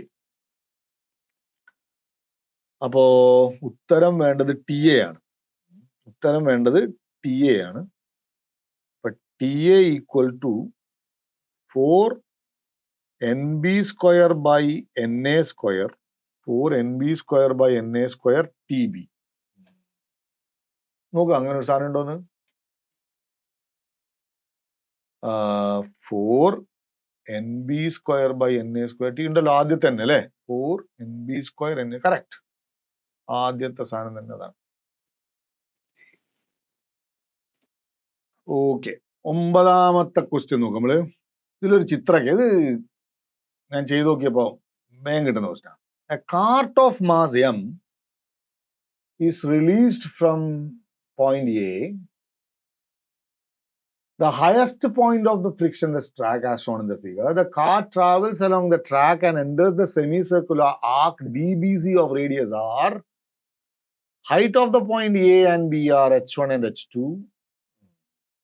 from the ground respectively. Which of the following quantities does not play any role in ensuring that the car does not leave the track? അതിൽ M, h1, h2, h1 എന്താ, h1 okay, A and B are points. Okay, ഏതിനൊക്കെ role ഉണ്ട് ഏതിനൊക്കെ റോളില്ല എന്നൊക്കെയാ പറയണേ. ആ ചിത്രം ഞാനൊന്ന് വരയ്ക്കാൻ നോക്കിയാൽ ഇങ്ങനെ ഒരു ഹൈറ്റ് ഉണ്ട്, അതാണ് h1 അത്ര അല്ലേ. എന്താണ് h1? ചെരിഞ്ഞൊരു പ്രതലത്തിലൂടെ ഇങ്ങനെ വന്നിട്ട് എന്താ പറയാ, ലൂപ്പിംഗ് എ ലൂപ്പ് എന്നാ പറയാ. മനസ്സിലായില്ലേ? ലൂപ്പിംഗ് എ ലൂപ്പ് പഠിച്ചിട്ടുണ്ട് നിങ്ങൾ? ലൂപ്പിംഗ് എ ലൂപ്പ് എന്ന് പറഞ്ഞ കൺസെപ്റ്റ്. ഈ ഹൈറ്റ് ആണ് H1. എടി ഇവിടുന്ന് ലെവലിലേക്കുള്ള ബിയിലേക്കുള്ള ഹൈറ്റ് ആണ് H2. സത്യത്തിൽ ആ H2 ആണ് റേഡിയസിനെ നിശ്ചയിക്കുക. എടാ ഒന്നുമില്ലടാ, ഇതിലെ സ്ഥിതി അറിയാം എനിക്ക്. ഇതിലെന്താ സ്ഥിതി എന്ന് വെച്ചാൽ ഇങ്ങനത്തെ ഒരു സാധനം വന്നിട്ട് ഇങ്ങനെ ലൂപ്പ് ചെയ്യണമെങ്കിൽ ഉള്ള കണ്ടീഷനുകൾ പഠിച്ച ഇവിടുത്തെ വെലോസിറ്റി √5gr ആയിരിക്കണം. ആ √5gr എന്ന വെലോസിറ്റി കിട്ടുന്നത് എവിടുന്ന? ഇത് ഇങ്ങനത്തെ ഒരു സാധനത്തിൽ നടക്കൂല. ഞാൻ വരച്ച വര വല്ലാണ്ട് ഇതായി പോയിട്ടാ. ഞാനൊരു അബദ്ധം കാണിച്ചു. അബദ്ധം ഞാൻ തന്നെ തിരുത്താൻ പറ്റുന്ന നോട്ടെ. ഈ ഹൈറ്റ് കുറച്ചുകൂടെ മേലെ ആയിരിക്കണം എന്തായാലും H1. കാരണം ഇവിടുത്തെ പൊട്ടൻഷ്യൽ എനർജി ആണ് എന്തായി മാറുക? താഴത്തെ കൈനറ്റിക് എനർജി ആയിട്ട് മാറുക. അപ്പൊ ഇവിടുത്തെ പൊട്ടൻഷ്യൽ എനർജി കിട്ടണം എന്നുള്ളതുകൊണ്ട് തന്നെ H1 റോൾ ഉണ്ട്. ഇപ്പൊ H1 റോൾ ഉണ്ട്. H2 എന്ന ഹൈറ്റ് ആണ് സത്യത്തിൽ റേഡിയസിന് നിശ്ചയിക്കുന്നത്. അപ്പൊ H2 റോൾ ഉണ്ട്. നമ്മളെന്നാ ക്വസ്റ്റ്യനിൽ ആർക്കൊക്കെയാ റോള് വേണ്ടതെന്ന് കാണാൻ ചോദിച്ചതെന്ന് ചോദിക്കാം. നോക്കാം. ആൾക്കാർ ചോദിച്ചത് M പിന്നെ R.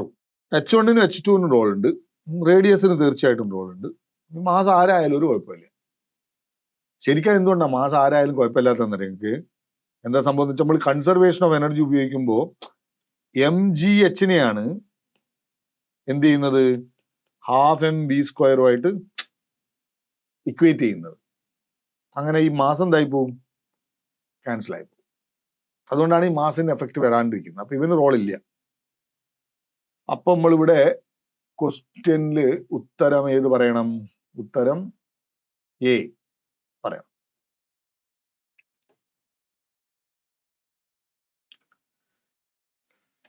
ഓക്കെ, അടുത്ത question. An electron in the ground state with energy E1 of hydrogen atom. E1 എന്ന് പറയുന്നത് ഗ്രൗണ്ട് സ്റ്റേറ്റ് എനർജിയാണ്. Absorbs A photon of energy EA and get excited to a higher energy level of principal quantum number n. What is the value of n? സംഭവം എന്താ പറഞ്ഞതെന്ന് വെച്ചാൽ E1 എന്നുള്ള ഒരാള്, E1 എന്ന് പറയുന്ന ഒരു ഗ്രൗണ്ട് ലെവലിലുള്ള ഒരാള് EA എന്ന് പറഞ്ഞ എനർജി അബ്സോർബ് ചെയ്തിട്ട് nth ക്വാണ്ടം നമ്പറിൽ കയറി. അപ്പൊ ഒരു കാര്യം ഉറപ്പാ, EN എന്ന് പറഞ്ഞാല് E1 കൂടി EA കൂട്ടിയതാണ്. അതിന് സംശയമൊന്നുമില്ല. പിന്നെ ഒരു കാര്യം കൂടി നമുക്കറിയാം, EN എന്ന് പറഞ്ഞാൽ ഗ്രൗണ്ട് എനർജി ബൈ n² ആണ്. ഓർമ്മയില്ലേ? 19.6 divided by n² electron volt. അത് നമ്മൾ ഇവിടെ കൊടുത്തു നോക്കുക. എന്നാൽ E1 by n² equal to E1 plus EA. നമ്മളിവിടെ n ആട്ടാ കാണാൻ പറഞ്ഞ്. അപ്പൊ n² equal to E1 by E1 plus EA. n equal to root of E1 by E1 plus EA. ഇതൊക്കെ രസമുണ്ട് തോന്നുന്നു അല്ലേ? ക്വസ്റ്റ്യൻ എളുപ്പമാണെന്ന് തോന്നുന്നു. Root of E1 by E1 plus EA. Ready ആണല്ലോ. ഡി കൊടുക്കല്ലേ? റൈറ്റ്. എന്നാ അടുത്ത ദിവസം നോക്കടാ. Particle of mass M and charge Q move with velocity V0. കൊള്ളാലോ. മൂവ് ചെയ്യുന്ന velocity V0 I plus J minus K. Placed in a uniform magnetic field B, V0 I plus J plus K. കൊള്ളാം. It execute helical trajectory. ശരി, helical trajectory എന്ന് പറയുമ്പോൾ എന്താ സ്ഥിതി എന്നറിയോ? Helical trajectory എന്ന് പറയുമ്പോൾ എന്താ സ്ഥിതി? മാഗ്നറ്റിക് ഫീൽഡിനോട് തീറ്റ ആംഗിളിൽ കയറി വരണം. ഇതാണ് വെലോസിറ്റി. എന്നിട്ടോ it execute helical trajectory of radius R and P. അങ്ങനെയാണെങ്കിൽ റേഡിയസും പിച്ചും എന്താണെന്നാണ് ചോദ്യം. ഈ വെലോസിറ്റി ഈ ആംഗിളാണ് തീറ്റ എങ്കിൽ നമുക്കിതറിയാം. ഇത് V cos തീറ്റയാണ്, ഇത് V sin തീറ്റയാണ്. V sin തീറ്റ എന്ന് പറഞ്ഞാൽ പെർപെൻഡിക്കുലർ വെലോസിറ്റിയും, വി കോസ് തീറ്റ എന്ന് പറഞ്ഞാൽ പാരലൽ വെലോസിറ്റിയാണ് മാഗ്നറ്റിക് ഫീൽഡ്. ഞാൻ ഇതൊക്കെ പറയുന്നതിന് മുമ്പ് പണ്ടത്തെ ഒരു കാര്യം ഓർമ്മിച്ച് പറഞ്ഞിട്ട് മക്കൾ ഓർമ്മയുണ്ടാ, എ ഡോട്ട് ബി എന്ന് പറഞ്ഞാൽ എ ബി കോസ് തീറ്റയാണ്. അപ്പൊ ഈ ബി കോസ് തീറ്റ കാണാൻ A dot B by A ചെയ്യണം എന്ന് ഓർമ്മയില്ലേ? A dot B by A because ഈ ബിക്കോസ് എന്ന് പറഞ്ഞാൽ എന്താ, component of B along the direction of A ആണ്. Component of B along the direction of A, right? Component of B along the direction of A. A dot B equal to A B cos theta. അപ്പൊ B cos theta എന്ന് പറഞ്ഞാൽ A dot B divided by A. B cos theta എന്ന് പറഞ്ഞാൽ component of B along the direction of A. അത് നമ്മുടെ മനസ്സിൽ വേണം. ഇനിയിപ്പോ റേഡിയസ് എന്ന് പറഞ്ഞാൽ M B by Q B നമ്മൾ പഠിച്ചു.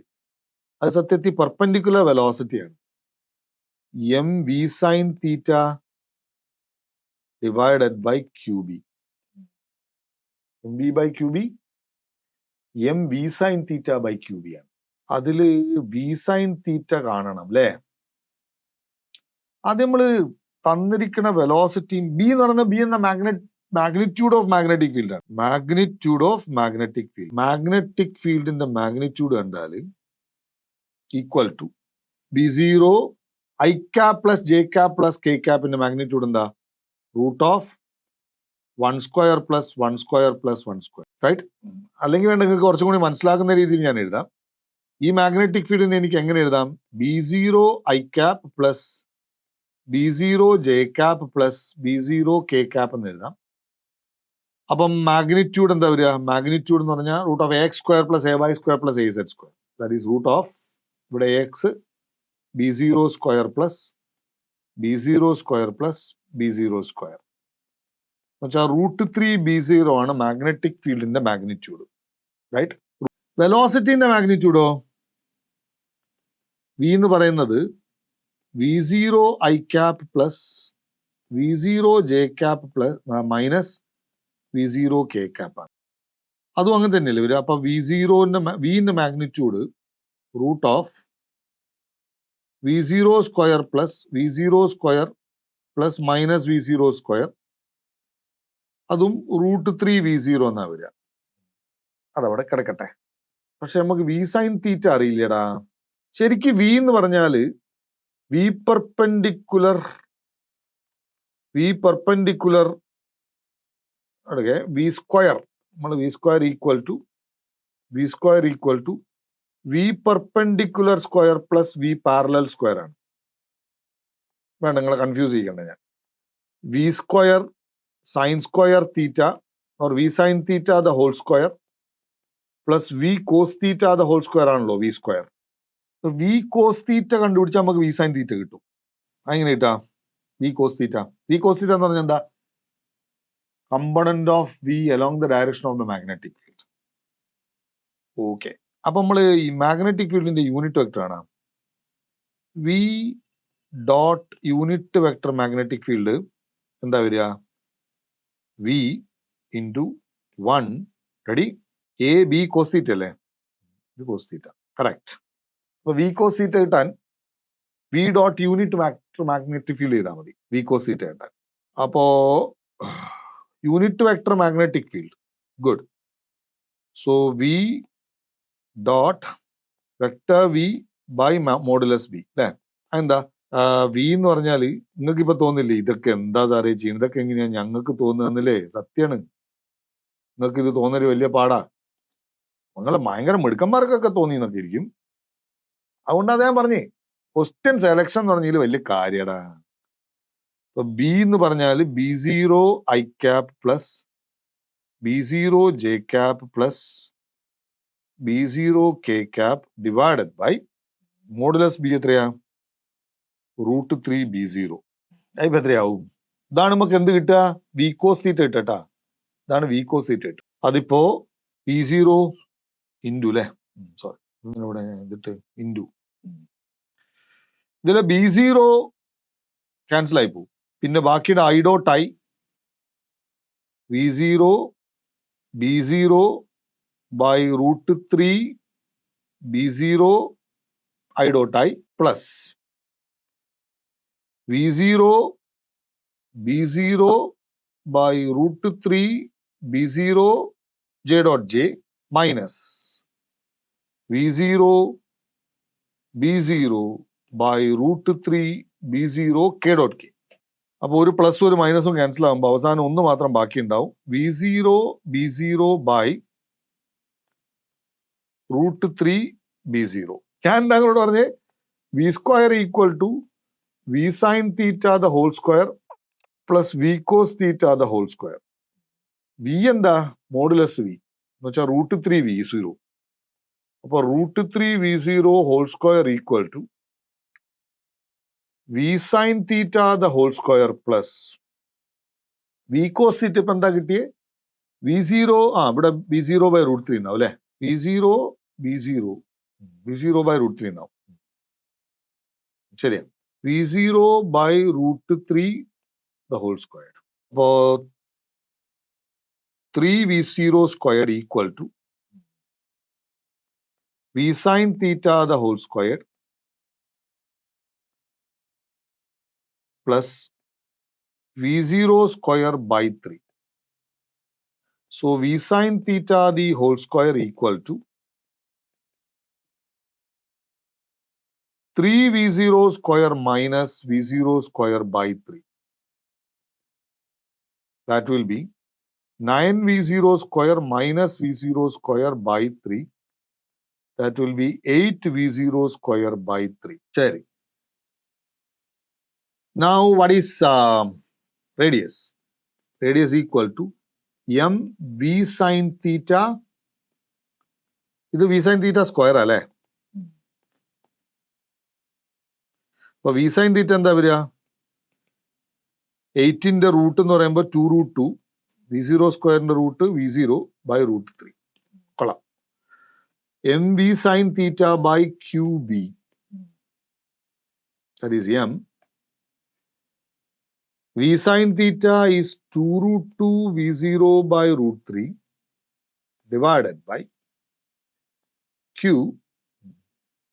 b എന്ന് പറഞ്ഞ magnitude of root 3 b0. എന്താ ഇവിടെ, 2 root 2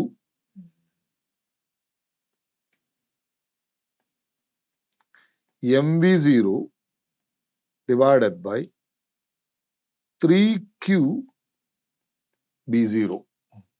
നോക്കാം അങ്ങനത്തെ ഒരു സാധനം ഉണ്ടോന്ന്. 2 root 2 mv0 by 3q b0. ഉണ്ട്, രണ്ട് സ്ഥലത്തുണ്ട്. അപ്പൊ എയോ സിയോ ആണ് ഉത്തരം. കുഴപ്പമില്ല.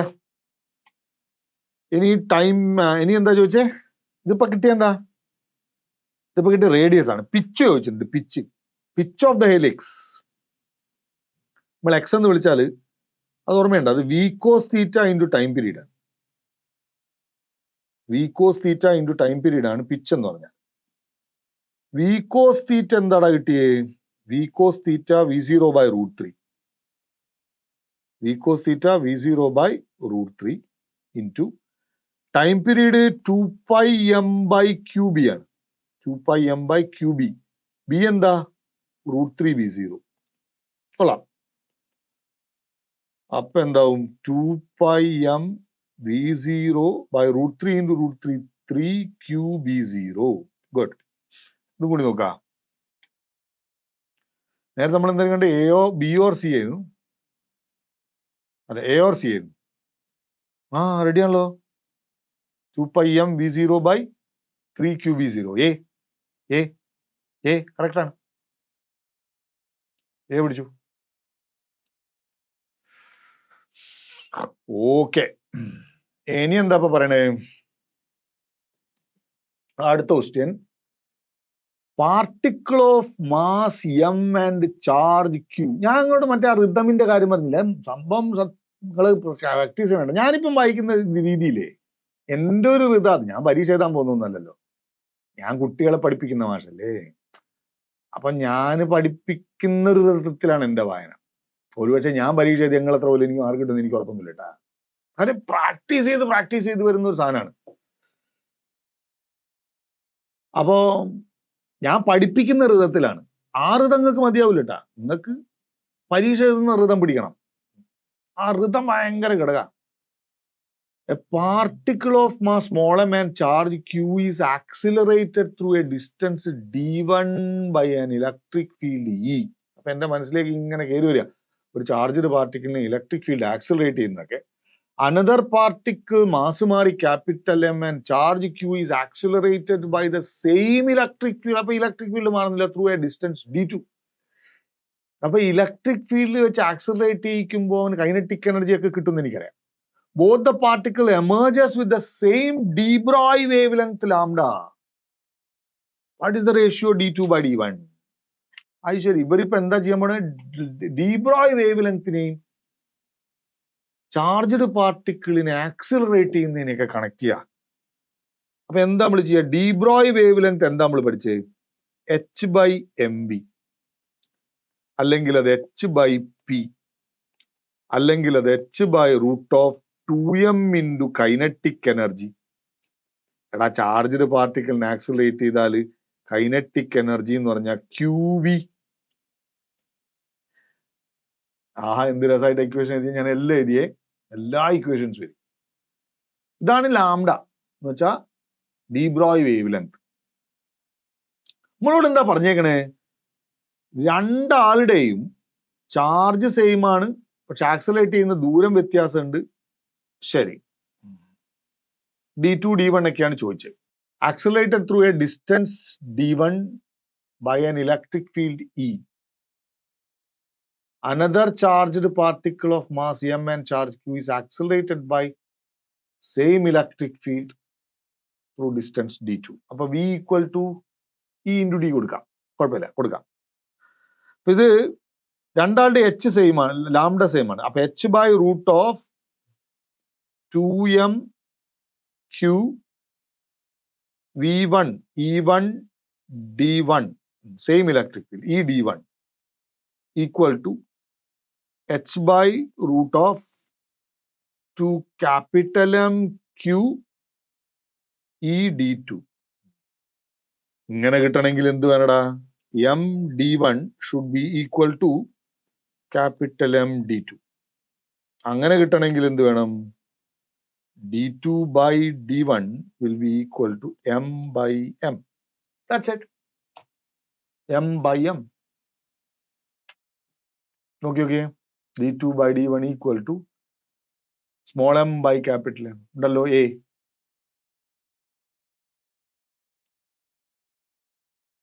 Cool. 13ാമത്തെ ക്വസ്റ്റ്യൻ. ചിത്രം ഭയങ്കര രസമുണ്ടേ. Consider a equilateral prism of refractive index 1.5 and a parallelepiped block of refractive index 2 arranged as shown in the figure such that their adjacent faces are parallel. A light ray enters the prism from air at an angle of incidence such that the ray travels through prism parallel to its base. അവിടെയൊക്കെ ചില രഹസ്യങ്ങളുണ്ട്. What is the angle of emergence? Theta. അവസാനത്തെ angle of emergence തീറ്റ. എന്റെ മനസ്സിൽ question ഉണ്ട്. നിങ്ങൾ വേണമെങ്കിൽ 1-2 തവണയൊക്കെ question വായിച്ചാണല്ലോ. എന്റെ മനസ്സിലെ ക്വസ്റ്റ്യൻ ഉണ്ട്. ഇതൊരു പ്രിസാണ്. ഈ പ്രിസത്തിന് പാരലായിട്ടൊരു പാരലൽ ഇവിടെ ഒരു രഹസ്യം എന്താ അറിയാ? നമ്മളോട് പറഞ്ഞിരിക്കുന്ന ഒരു സാധനം എന്ന് വെച്ചാല് പ്രിസത്തിലൂടെ ലൈറ്റ് കടന്നു പോകുമ്പോ പാരലൽ ലൈറ്റാ പോകുന്നതെന്ന്. അത് വലിയ കിട്ടല. അതെന്തുകൊണ്ടാ വലിയ കിട്ടലെന്ന് പറഞ്ഞേ? എന്തുകൊണ്ടാ വെച്ചാൽ അത് സംഭവിക്കുക ആംഗിൾ ഓഫ് മിനിമം ഡീവിയേഷനിലാണ് അത് സംഭവിക്കുക. മനസ്സിലായില്ലേ? അപ്പൊ ഈ ആംഗിൾ എന്ന് പറയുന്നത് ആംഗിൾ ഓഫ് മിനിമം ഡീവിയേഷനിലാണ്. ഈ മിനിമം ഡീവിയേഷനിൽ R1 പ്ലസ് R2 എന്ന് പറയുന്നത് 2R ആണ്, അത് A ആണ്. അപ്പൊ R എന്ന് പറഞ്ഞാൽ A/2 ആണ്. ഇക്വലാറ്ററൽ പ്രിസം എന്ന് പറഞ്ഞതുകൊണ്ട് R എത്രയായി? 30 ഡിഗ്രി ആയി. അപ്പൊ നമ്മൾ എന്താ മനസ്സിലാക്കേണ്ടതെന്നറിയാം? ഈ ആംഗിള് 30 ആണ്, ഇതും 30 ആണ്. അപ്പൊ നമുക്ക് ഈ ആംഗിൾ എനിക്ക് കണ്ടുപിടിക്കാം. ഇത് പാരലലാണ്. രണ്ട് പാരലൽ ലൈൻസ് ആണ്. അപ്പോൾ ഈ ആംഗിള് 30 ആവുമ്പോൾ ഇത് എത്രയെന്ന് കണ്ടുപിടിക്കണം. അതിന് ഞാൻ θ1 എന്ന് കൊടുക്കട്ടെ. അത് കിട്ടാൻ എനിക്കൊരു പണിയുണ്ട്. Snell's law, sine I by sine R equal to, അപ്പോൾ അവിടെ sine 30 by sine θ1 equal to refractive index of air with respect to glass, which is 1 by 1.5. So sin θ1 equal to 1.5 into sin 30. എത്രയുടെ 1.5 3 by 2 sin 30 1 by 2. അപ്പോൾ okay, അതവിടെ കിടന്നോട്ടെ. അപ്പോൾ sin θ1 equal to 3 by 4 ആയിക്കോട്ടെ. അത് θ1 ആണെങ്കിൽ ഇതും എന്താണ്, θ1 ആണ്. ഇത് വീണ്ടും പാരലൽ ആണല്ലോ അല്ലെ. അപ്പൊ ഈ നമ്മൾ θ2 എന്ന് വിളിക്കുക. അവിടെ നമ്മൾ സ്നെൽസ് ലോ അപ്ലൈ ചെയ്താൽ sine θ1 by sine θ2 equal to 2. മറ്റേ ആ പാരലിന്റെ സാധനം 2 ആണ് റിഫ്രാക്റ്റീവ് ഇൻഡെക്സ്. അപ്പോ sine θ2 equal to sine θ1 by 2 എന്ന് വെച്ചാൽ 3 by 4 by 2 എന്ന് വെച്ചാൽ 3 by 8. അപ്പൊ ഇത് θ2 ആകുമ്പോൾ ഇത് പാരലൽ ആയതുകൊണ്ട് ഇതും θ2 തന്നെ. നമ്മളോട് അവസാനം ചോദിച്ചത് ഈ θ3 ആണ്. അതിന് നമ്മൾ θ എന്ന് വിളിക്കാം. അപ്പൊ അവിടെ സ്നെൽസ് ലോ അപ്ലൈ ചെയ്താൽ sine θ2 by sine θ equal to 1 by 2 air with respect to material. Sine θ2 എത്രയാടാ, 3 by 8 equal to sine θ into 1 by 2. ഹൈ 2 4i. So sine θ equal to 3 by 4, θ equal to sine inverse 3 by 4.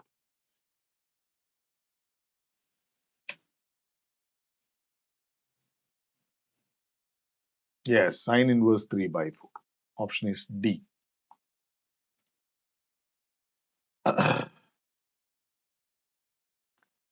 പതിനാല്.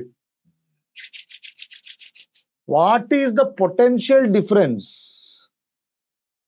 between the points P and Q in circuit shown below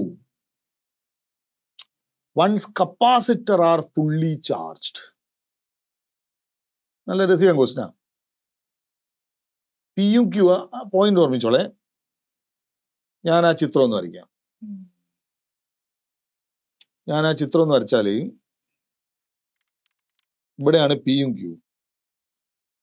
കൊടുക്കുന്ന voltage എത്ര, 12 volt അല്ലെ. അതിനെ നോക്കിയോ, 12 volt എന്നാ പറഞ്ഞേക്കണം. 12 വോൾട്ട്. ശരി. ഇത് 4, ഇത് 2, ഇത് 2, ഇത് 4. കാണുമ്പോൾ നമ്മളെ കൊണ്ട് വീറ്റ്സ്റ്റൺസ് ബ്രിഡ്ജ് എന്ന് ചിന്തിക്കൂ എന്നൊക്കെ നിർബന്ധിക്കും പോലെയൊക്കെ ഉള്ള ഒരു കുരുത്തക്കേടുണ്ട് കേട്ടാ. നമ്മളതിൽ വീഴണ്ട. അങ്ങനെ വരികയാണെങ്കിൽ കുഴപ്പമൊന്നുമില്ല. പക്ഷെ ഇതിപ്പം ആവൂല. P by Q equal to R by S അല്ല, അങ്ങോട്ടും ഇങ്ങോട്ടും തിരിഞ്ഞിട്ടാണ് കിടക്കണം. അപ്പൊ നമ്മളിവിടെ വീറ്റ്സ്റ്റൺസ് ബ്രിഡ്ജ് ഒന്നും കൊടുക്കേണ്ട കാര്യമില്ല. അപ്പം ഈ നമുക്ക് ഈ രണ്ടെണ്ണം, ഇത് രണ്ടെണ്ണം സീരീസിലും ഇത് രണ്ടെണ്ണം സീരീസിലും എന്ന് വിചാരിക്കാം. അപ്പൊ എത്ര വരും? എങ്ങനെ വരും? അത് രണ്ടും സീരീസ് ആകുമ്പോൾ 4ഉം 2ഉം സീരീസ് വന്നാൽ 4 by 3 ആണ്. അതുകൊണ്ട് നിങ്ങൾ കൂട്ടി നോക്കിക്കോ. 4ഉം 2ഉം സീരീസിൽ വന്നാൽ 4 by 3 ആണ്. താഴത്തെ 4ഉം 2ഉം 4ഉം സീരീസിൽ വരുമ്പോൾ 4 by 3 ആണ്. 12 വോൾട്ട് കൊടുത്തു. ഇതിപ്പോ പാരലൽ ആണല്ലോ. അപ്പൊ എത്ര ചാർജ് ഉണ്ടാവും? Q CV 4 by 3 into 12, 16 Coulomb charge ഉണ്ടാവും രണ്ടിലും. ഇവിടെയും 16 കൂളംബ് ഉണ്ടാവും, ഇതിലും 16 കൂളംബ് ഉണ്ടാവും. അതിന്റെ അർത്ഥം ഇതിലും ഉണ്ടാവും 16 കൂളംബ്, ഇതിലും ഉണ്ടാവും 16 കൂളംബ്. രണ്ടും ഐഡന്റിക്കൽ ആയതുകൊണ്ട് കുഴപ്പമില്ല. ഇതിലും ഉണ്ടാവും 16 കൂളംബ്, ഇതിലും ഉണ്ടാവും 16 കൂളംബ്. മുകളിലത്തെ ബ്രാഞ്ചിലും 16 കൂളംബ്, താഴത്തെ ബ്രാഞ്ചിലും 16 കൂളംബ്. കറക്റ്റ്. സീരീസ് ബ്രാഞ്ചസിൽ കപ്പാസിറ്ററിൽ സെയിം ആണ്. ഞാനേ ഈ പോയിന്റിനെ എ എന്ന് വിളിച്ചു. അപ്പം നമുക്ക് വേണ്ടത് potential difference between P and Q ആണ്, V P minus V Q. അപ്പൊ എനിക്ക് V A minus V P എന്താ? V A minus V P എന്ന് വെച്ചാൽ ആ 4 മ്യൂകൂളമ്പിലുള്ള മ്യൂഫാരഡിലുള്ള പൊട്ടൻഷ്യൽ ഡിഫറൻസാ. അതെത്രയാ? 16/4 ക്യൂ ബൈ സി. അപ്പൊ V A minus V P 4 ആണ്. അപ്പം വി പി എന്ന് പറഞ്ഞാല് വി എ മൈനസ് 4 ആണ്. അടുത്ത കപ്പാസിറ്റർ നമ്മള് V A minus V Q എന്ന് വെച്ചാൽ എന്താ? അക്കപ്പാസിറ്ററിൽ, ഏത് കപ്പാസിറ്റർ? ഇക്കപ്പാസിറ്ററിലെ വോൾട്ടേജ് ആണ്. അത് എത്രയാ? 16 കൂളംബ് ഉണ്ട്. 16 കൂളംബ് ബൈ കപ്പാസിറ്റി 16/2 ആണ്. അവിടുത്തെ കപ്പാസിറ്റി 2 ആണ്. അപ്പൊ V A minus V Q 8 ആണ്. അപ്പം വി ക്യൂ എന്ന് പറഞ്ഞാൽ വി എ മൈനസ് 8 ആണ്. നമ്മളോട് എന്താ ചോദിച്ചേ? നമ്മളോട് ചോദിച്ചത് V P minus V Q എന്താന്നാ. V P minus V Q എന്ന് പറഞ്ഞാൽ എന്താടാ? വി പി എത്രയാ? വി പി ഇപ്പൊ കിട്ടി V A minus 4 minus V Q എന്താ കിട്ടിയേ? V A minus 8. അപ്പം V A minus 4 minus V A plus 8. V A minus V A വെട്ടി -4 + 4 is +4. അങ്ങനെ ഒന്നുണ്ടോ? Yes, C.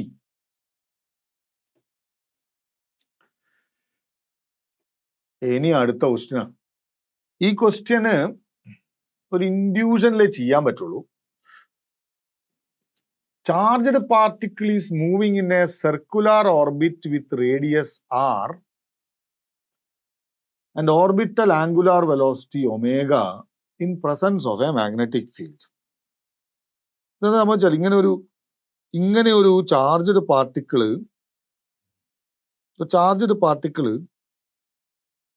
ഒരു സർക്കുലാർ റേഡിയസിൽ ഇങ്ങനെ പോയിക്കൊണ്ടിരിക്കുന്നുണ്ട്. മാഗ്നറ്റിക് ഫീൽഡിനകത്താണെന്ന് പറഞ്ഞിട്ടുണ്ട് കേട്ടോ. അപ്പൊ ഒരു സ്ഥലത്ത് ഇങ്ങനെ എന്ത് എക്സിസ്റ്റ് ചെയ്യുന്നുണ്ട്? പറയും, മാഗ്നറ്റിക് ഫീൽഡ് എക്സിസ്റ്റ് ചെയ്യുന്നുണ്ട്. ഈ മാഗ്നറ്റിക് ഫീൽഡ് എക്സിസ്റ്റ് ചെയ്യുന്ന ഈ സ്ഥലത്ത് ഒരു ചാർജ്ഡ് പാർട്ടിക്കിൾ ഒരു പർട്ടിക്കുലർ റേഡിയസിൽ ഒരു പർട്ടിക്കുലർ ആംഗുലാർ വെലോസിറ്റിയിൽ കറങ്ങിക്കൊണ്ടിരിക്കുന്നുണ്ട്. അത്രേ. ഇത് ഈ ചിന്തയിലേക്ക് ഞാൻ വന്ന ചിന്തേന്റെ കാര്യം ഞങ്ങളോട് പറയാം. ശരിക്കും ഇതൊരുമാതിരി എന്താ പറയാ, നമുക്ക് ചിന്തിക്കാനുള്ള ഒരു വഴിയൊക്കെ പറഞ്ഞു തരും ചോദ്യം. ഞാൻ കുറച്ചേരം എൻ്റെ അമ്മ ഒന്ന് ആയിപ്പോയിക്കേനു. ഇനി എന്താ പറഞ്ഞറിയാ? ഇതിങ്ങനെ കറങ്ങുന്നുണ്ട് ഇത്ര റേഡിയസ് ആറിൽ angular velocity. Orbit is enclosed within A larger circular metallic frame. ശരി, എന്ത് ശരി? ഇവിടെ ഇങ്ങനെ ഇതിനെ ചുറ്റി ഒരു മെറ്റാലിക് ഫ്രെയിം ഉണ്ട്. ഇതിനെ ചുറ്റി ഇങ്ങനെ ഒരു സാധനം, ഇങ്ങനെ ഒരു മെറ്റാലിക് ഫ്രെയിം ഉണ്ട്. അത്ര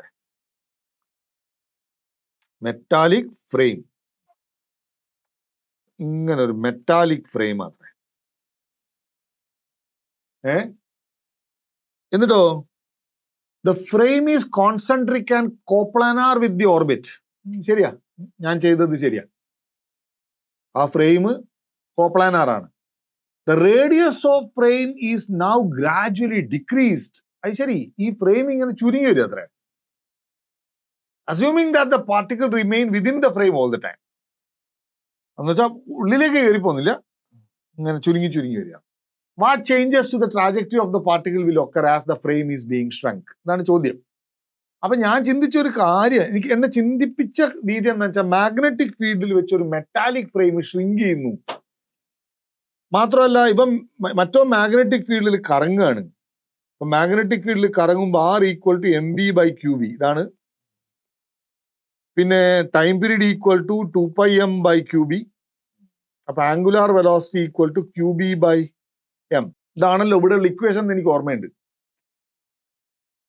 പിന്നെ പെട്ടെന്ന് ഞാൻ ആലോചിക്കുകയാണ്, മെറ്റാലിക് ഫ്രെയിം ചുരുങ്ങുന്നു എന്നൊക്കെ പറയുമ്പോൾ മാഗ്നറ്റിക് ഫീൽഡിൽ ഫ്രെയിം ചുരുങ്ങുക എന്നൊക്കെ പറയുമ്പോൾ ഇൻഡ്യൂസ്ഡ് ആണ് ഒരു ഉദ്ദേശിക്കുന്നത്, ഇൻഡ്യൂസ്ഡ് EMF ആണ് ഒരു ഉദ്ദേശിക്കുന്നത്. മനസ്സിലായില്ലേ? അപ്പൊ ചുരുങ്ങുമ്പോൾ ശ്രദ്ധിച്ചേക്കണം മക്കളെ, ഇതിനൊരു വലിയൊരു എക്സ്പ്ലനേഷൻസും മാത്തമാറ്റിക്കൽ എക്സ്പ്ലനേഷനും ഒന്നും പോകാൻ കഴിയില്ല. ഞാനതാ പറഞ്ഞേ, ഒരു ഇൻഡ്യൂഷൻ വേണ്ട ക്വസ്റ്റ്യൻ ആണ്. അപ്പൊ ഈ നിങ്ങളിത് കേട്ടാൽ കറക്റ്റ് ആയിട്ട് മനസ്സിലാവും. ഈ ചുരുങ്ങുന്നു എന്ന് പറയുന്നത് എന്താ ചുരുങ്ങുന്നത്? മെറ്റാലിക് ഫ്രെയിമാ ചുരുങ്ങുന്നത്. അപ്പൊ ഏരിയ കുറയാണ്. ഏരിയ കുറയാന്ന് പറഞ്ഞാൽ എന്താ അതിന്റെ അർത്ഥം? അകത്തോട്ടുള്ള മാഗ്നറ്റിക് ഫ്ലക്സ് കുറയാണ്. എങ്ങനെ? അകത്തോട്ടുള്ള മാഗ്നറ്റിക് ഫ്ലക്സ് കുറയാണ്. അപ്പൊ അകത്തോട്ടുള്ള മാഗ്നറ്റിക് ഫ്ലക്സ് കുറയുന്നതിനെ ഒപ്പോസ് ചെയ്യണമെങ്കിൽ ഇവിടെ കറണ്ട് ഒഴുകണം. എന്തില്? ഈ ചുരുങ്ങുന്ന ഫ്രെയിമിൽ കറണ്ട് ഒഴുകണം. എങ്ങനെ കറണ്ട് ഒഴുകിയാലാണോ അകത്തോട്ട് ഫീൽഡ് ഉണ്ടാക്കാൻ കഴിയും, അങ്ങനെ ഒഴുകണം. അപ്പൊ ഇങ്ങനെ കറണ്ട് ഒഴുകും. മനസ്സിലായില്ലേ? അപ്പൊ ഈ ചുരുങ്ങുന്ന കോയിലിനകത്ത് ഇങ്ങനെ കറണ്ട് ഒഴുകും. അങ്ങനെ കറണ്ട് ഒഴുകുമ്പോഴാ ഫീൽഡ് അകത്തോട്ട് ഉണ്ടാവുക. അപ്പൊ സ്വാഭാവികമായിട്ടും എന്ത് കൂടും? ബി ഇൻക്രീസ് ചെയ്യുന്നു എന്ന് നമുക്ക് പറയാൻ പറ്റും. ആ സിറ്റുവേഷൻ, ആ സ്ഥലത്തെ, ആ റീജിയനിലെ ബി കൂടും. ബി കൂടുമ്പോ ഇതാ നോക്കിയോ, റേഡിയസ് കുറയും. ബി കൂടുമ്പോ ഇവിടെ നോക്ക്, ആംഗുലാർ വെലോസിറ്റി കൂടും. ഓക്കെ, നമ്മൾ നോക്കുക ക്വസ്റ്റ്യനില് നമുക്ക് വേണ്ട ഉത്തരം എങ്ങനെയാ? R decreases and omega increases. Radius of orbit will gradually increase അല്ല, radius of orbit will remain same പോട്ടെ, ബോത്ത് റേഡിയസ് അല്ല, radius of orbit will gradually decrease and frequency will gradually increase. So our answer is D. Right? That's it. അപ്പോ ഞാൻ എന്തിനു submit ചെയ്ത് നോക്കാം. പഠിച്ചോനെ, എനിക്ക് ഫുൾ മാർക്ക് കിട്ടുമെന്ന് അറിയണ്ടേ ആദ്യം. ഞാൻ സബ്മിറ്റ് എക്സാം, സി പെർഫോമൻസ്. ദൈവമേ,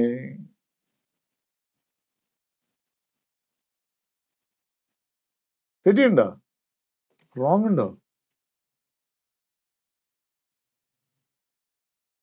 10th ക്വസ്റ്റ്യൻ ഞാൻ റോങ് ആക്കി എന്ന് പറയണം. നോക്കട്ടെ എന്താ പറ്റി. എന്ത് രസാലേ നമ്മളൊരു പരീക്ഷ എഴുതുക, ഒരു കണക്കിന് തെറ്റ് പറ്റി നന്നായി. ഏതാ തെറ്റ് എന്ന് മനസ്സിലാക്കി തരും. എന്താ വെബ്സൈറ്റിലെ എന്തോ സില്ലി മിസ്റ്റേക്കാണ് ഞാൻ വരുത്തിയത്. അതൊരു സിമ്പിൾ ക്വസ്റ്റ്യൻ ആയിരുന്നു ആക്ച്വലി. അതിലും ജാങ്കൊക്കെ നമ്മൾ ചെയ്തില്ലേ. ഇനി electron is in the ground state E1 of hydrogen atom absorbs a photon of energy EA and get excited to a higher energy of principal quantum number n. അപ്പം En equal to E1 plus EA. അതിലൊരു തെറ്റൂല, കറക്റ്റാ. ഇനി En already equal to E1 by n square. അതും ശരിയാ, ഞാൻ അതായിരുന്നു അന്നേരം ചെയ്ത്. E1 by n square equal to E1 plus EA. ശരി. So n square equal to E1 by E1 plus EA. n equal to root of E1 by E1 plus EA. ഇത് തന്നെയാടാ ഞാൻ ചെയ്ത്. Right option B. അതാണ് കണ്ടില്ലേ, അങ്ങനെയും തെറ്റുള്ളൂ. അങ്ങനെയൊക്കെ തെറ്റുപറ്റി എന്തൊരു സങ്കടം അല്ലേ. സങ്കടമായി പോയി. എനിവേ ഇപ്പൊ ഇത് ക്ലിയർ ആയി. അപ്പൊ ഈ സാധനത്തിൽ 5 വർഷത്തെ ക്വസ്റ്റ്യൻസ് വരാൻ പോകും. 2020 നമുക്ക് ബാക്കൗട്ട് അടിക്കാന്ന് വെച്ചില്ല. റെഡി? എല്ലാം ഇതുപോലെ ചെയ്യണം. വെബ്സൈറ്റിൽ ഇതുപോലെ ചെയ്യണം. വെബ്സൈറ്റിൽ കയറി ചെയ്യണം. നിങ്ങളിപ്പോ ഇത് കണ്ടു കഴിയുമ്പോൾ അടുത്ത ക്വസ്റ്റ്യൻ നിങ്ങൾക്ക് സ്വന്തം ചെയ്യാനൊന്നും തോന്നിച്ചിട്ടുണ്ടാവും. ഓക്കെടാ, see you the next day. Thank U.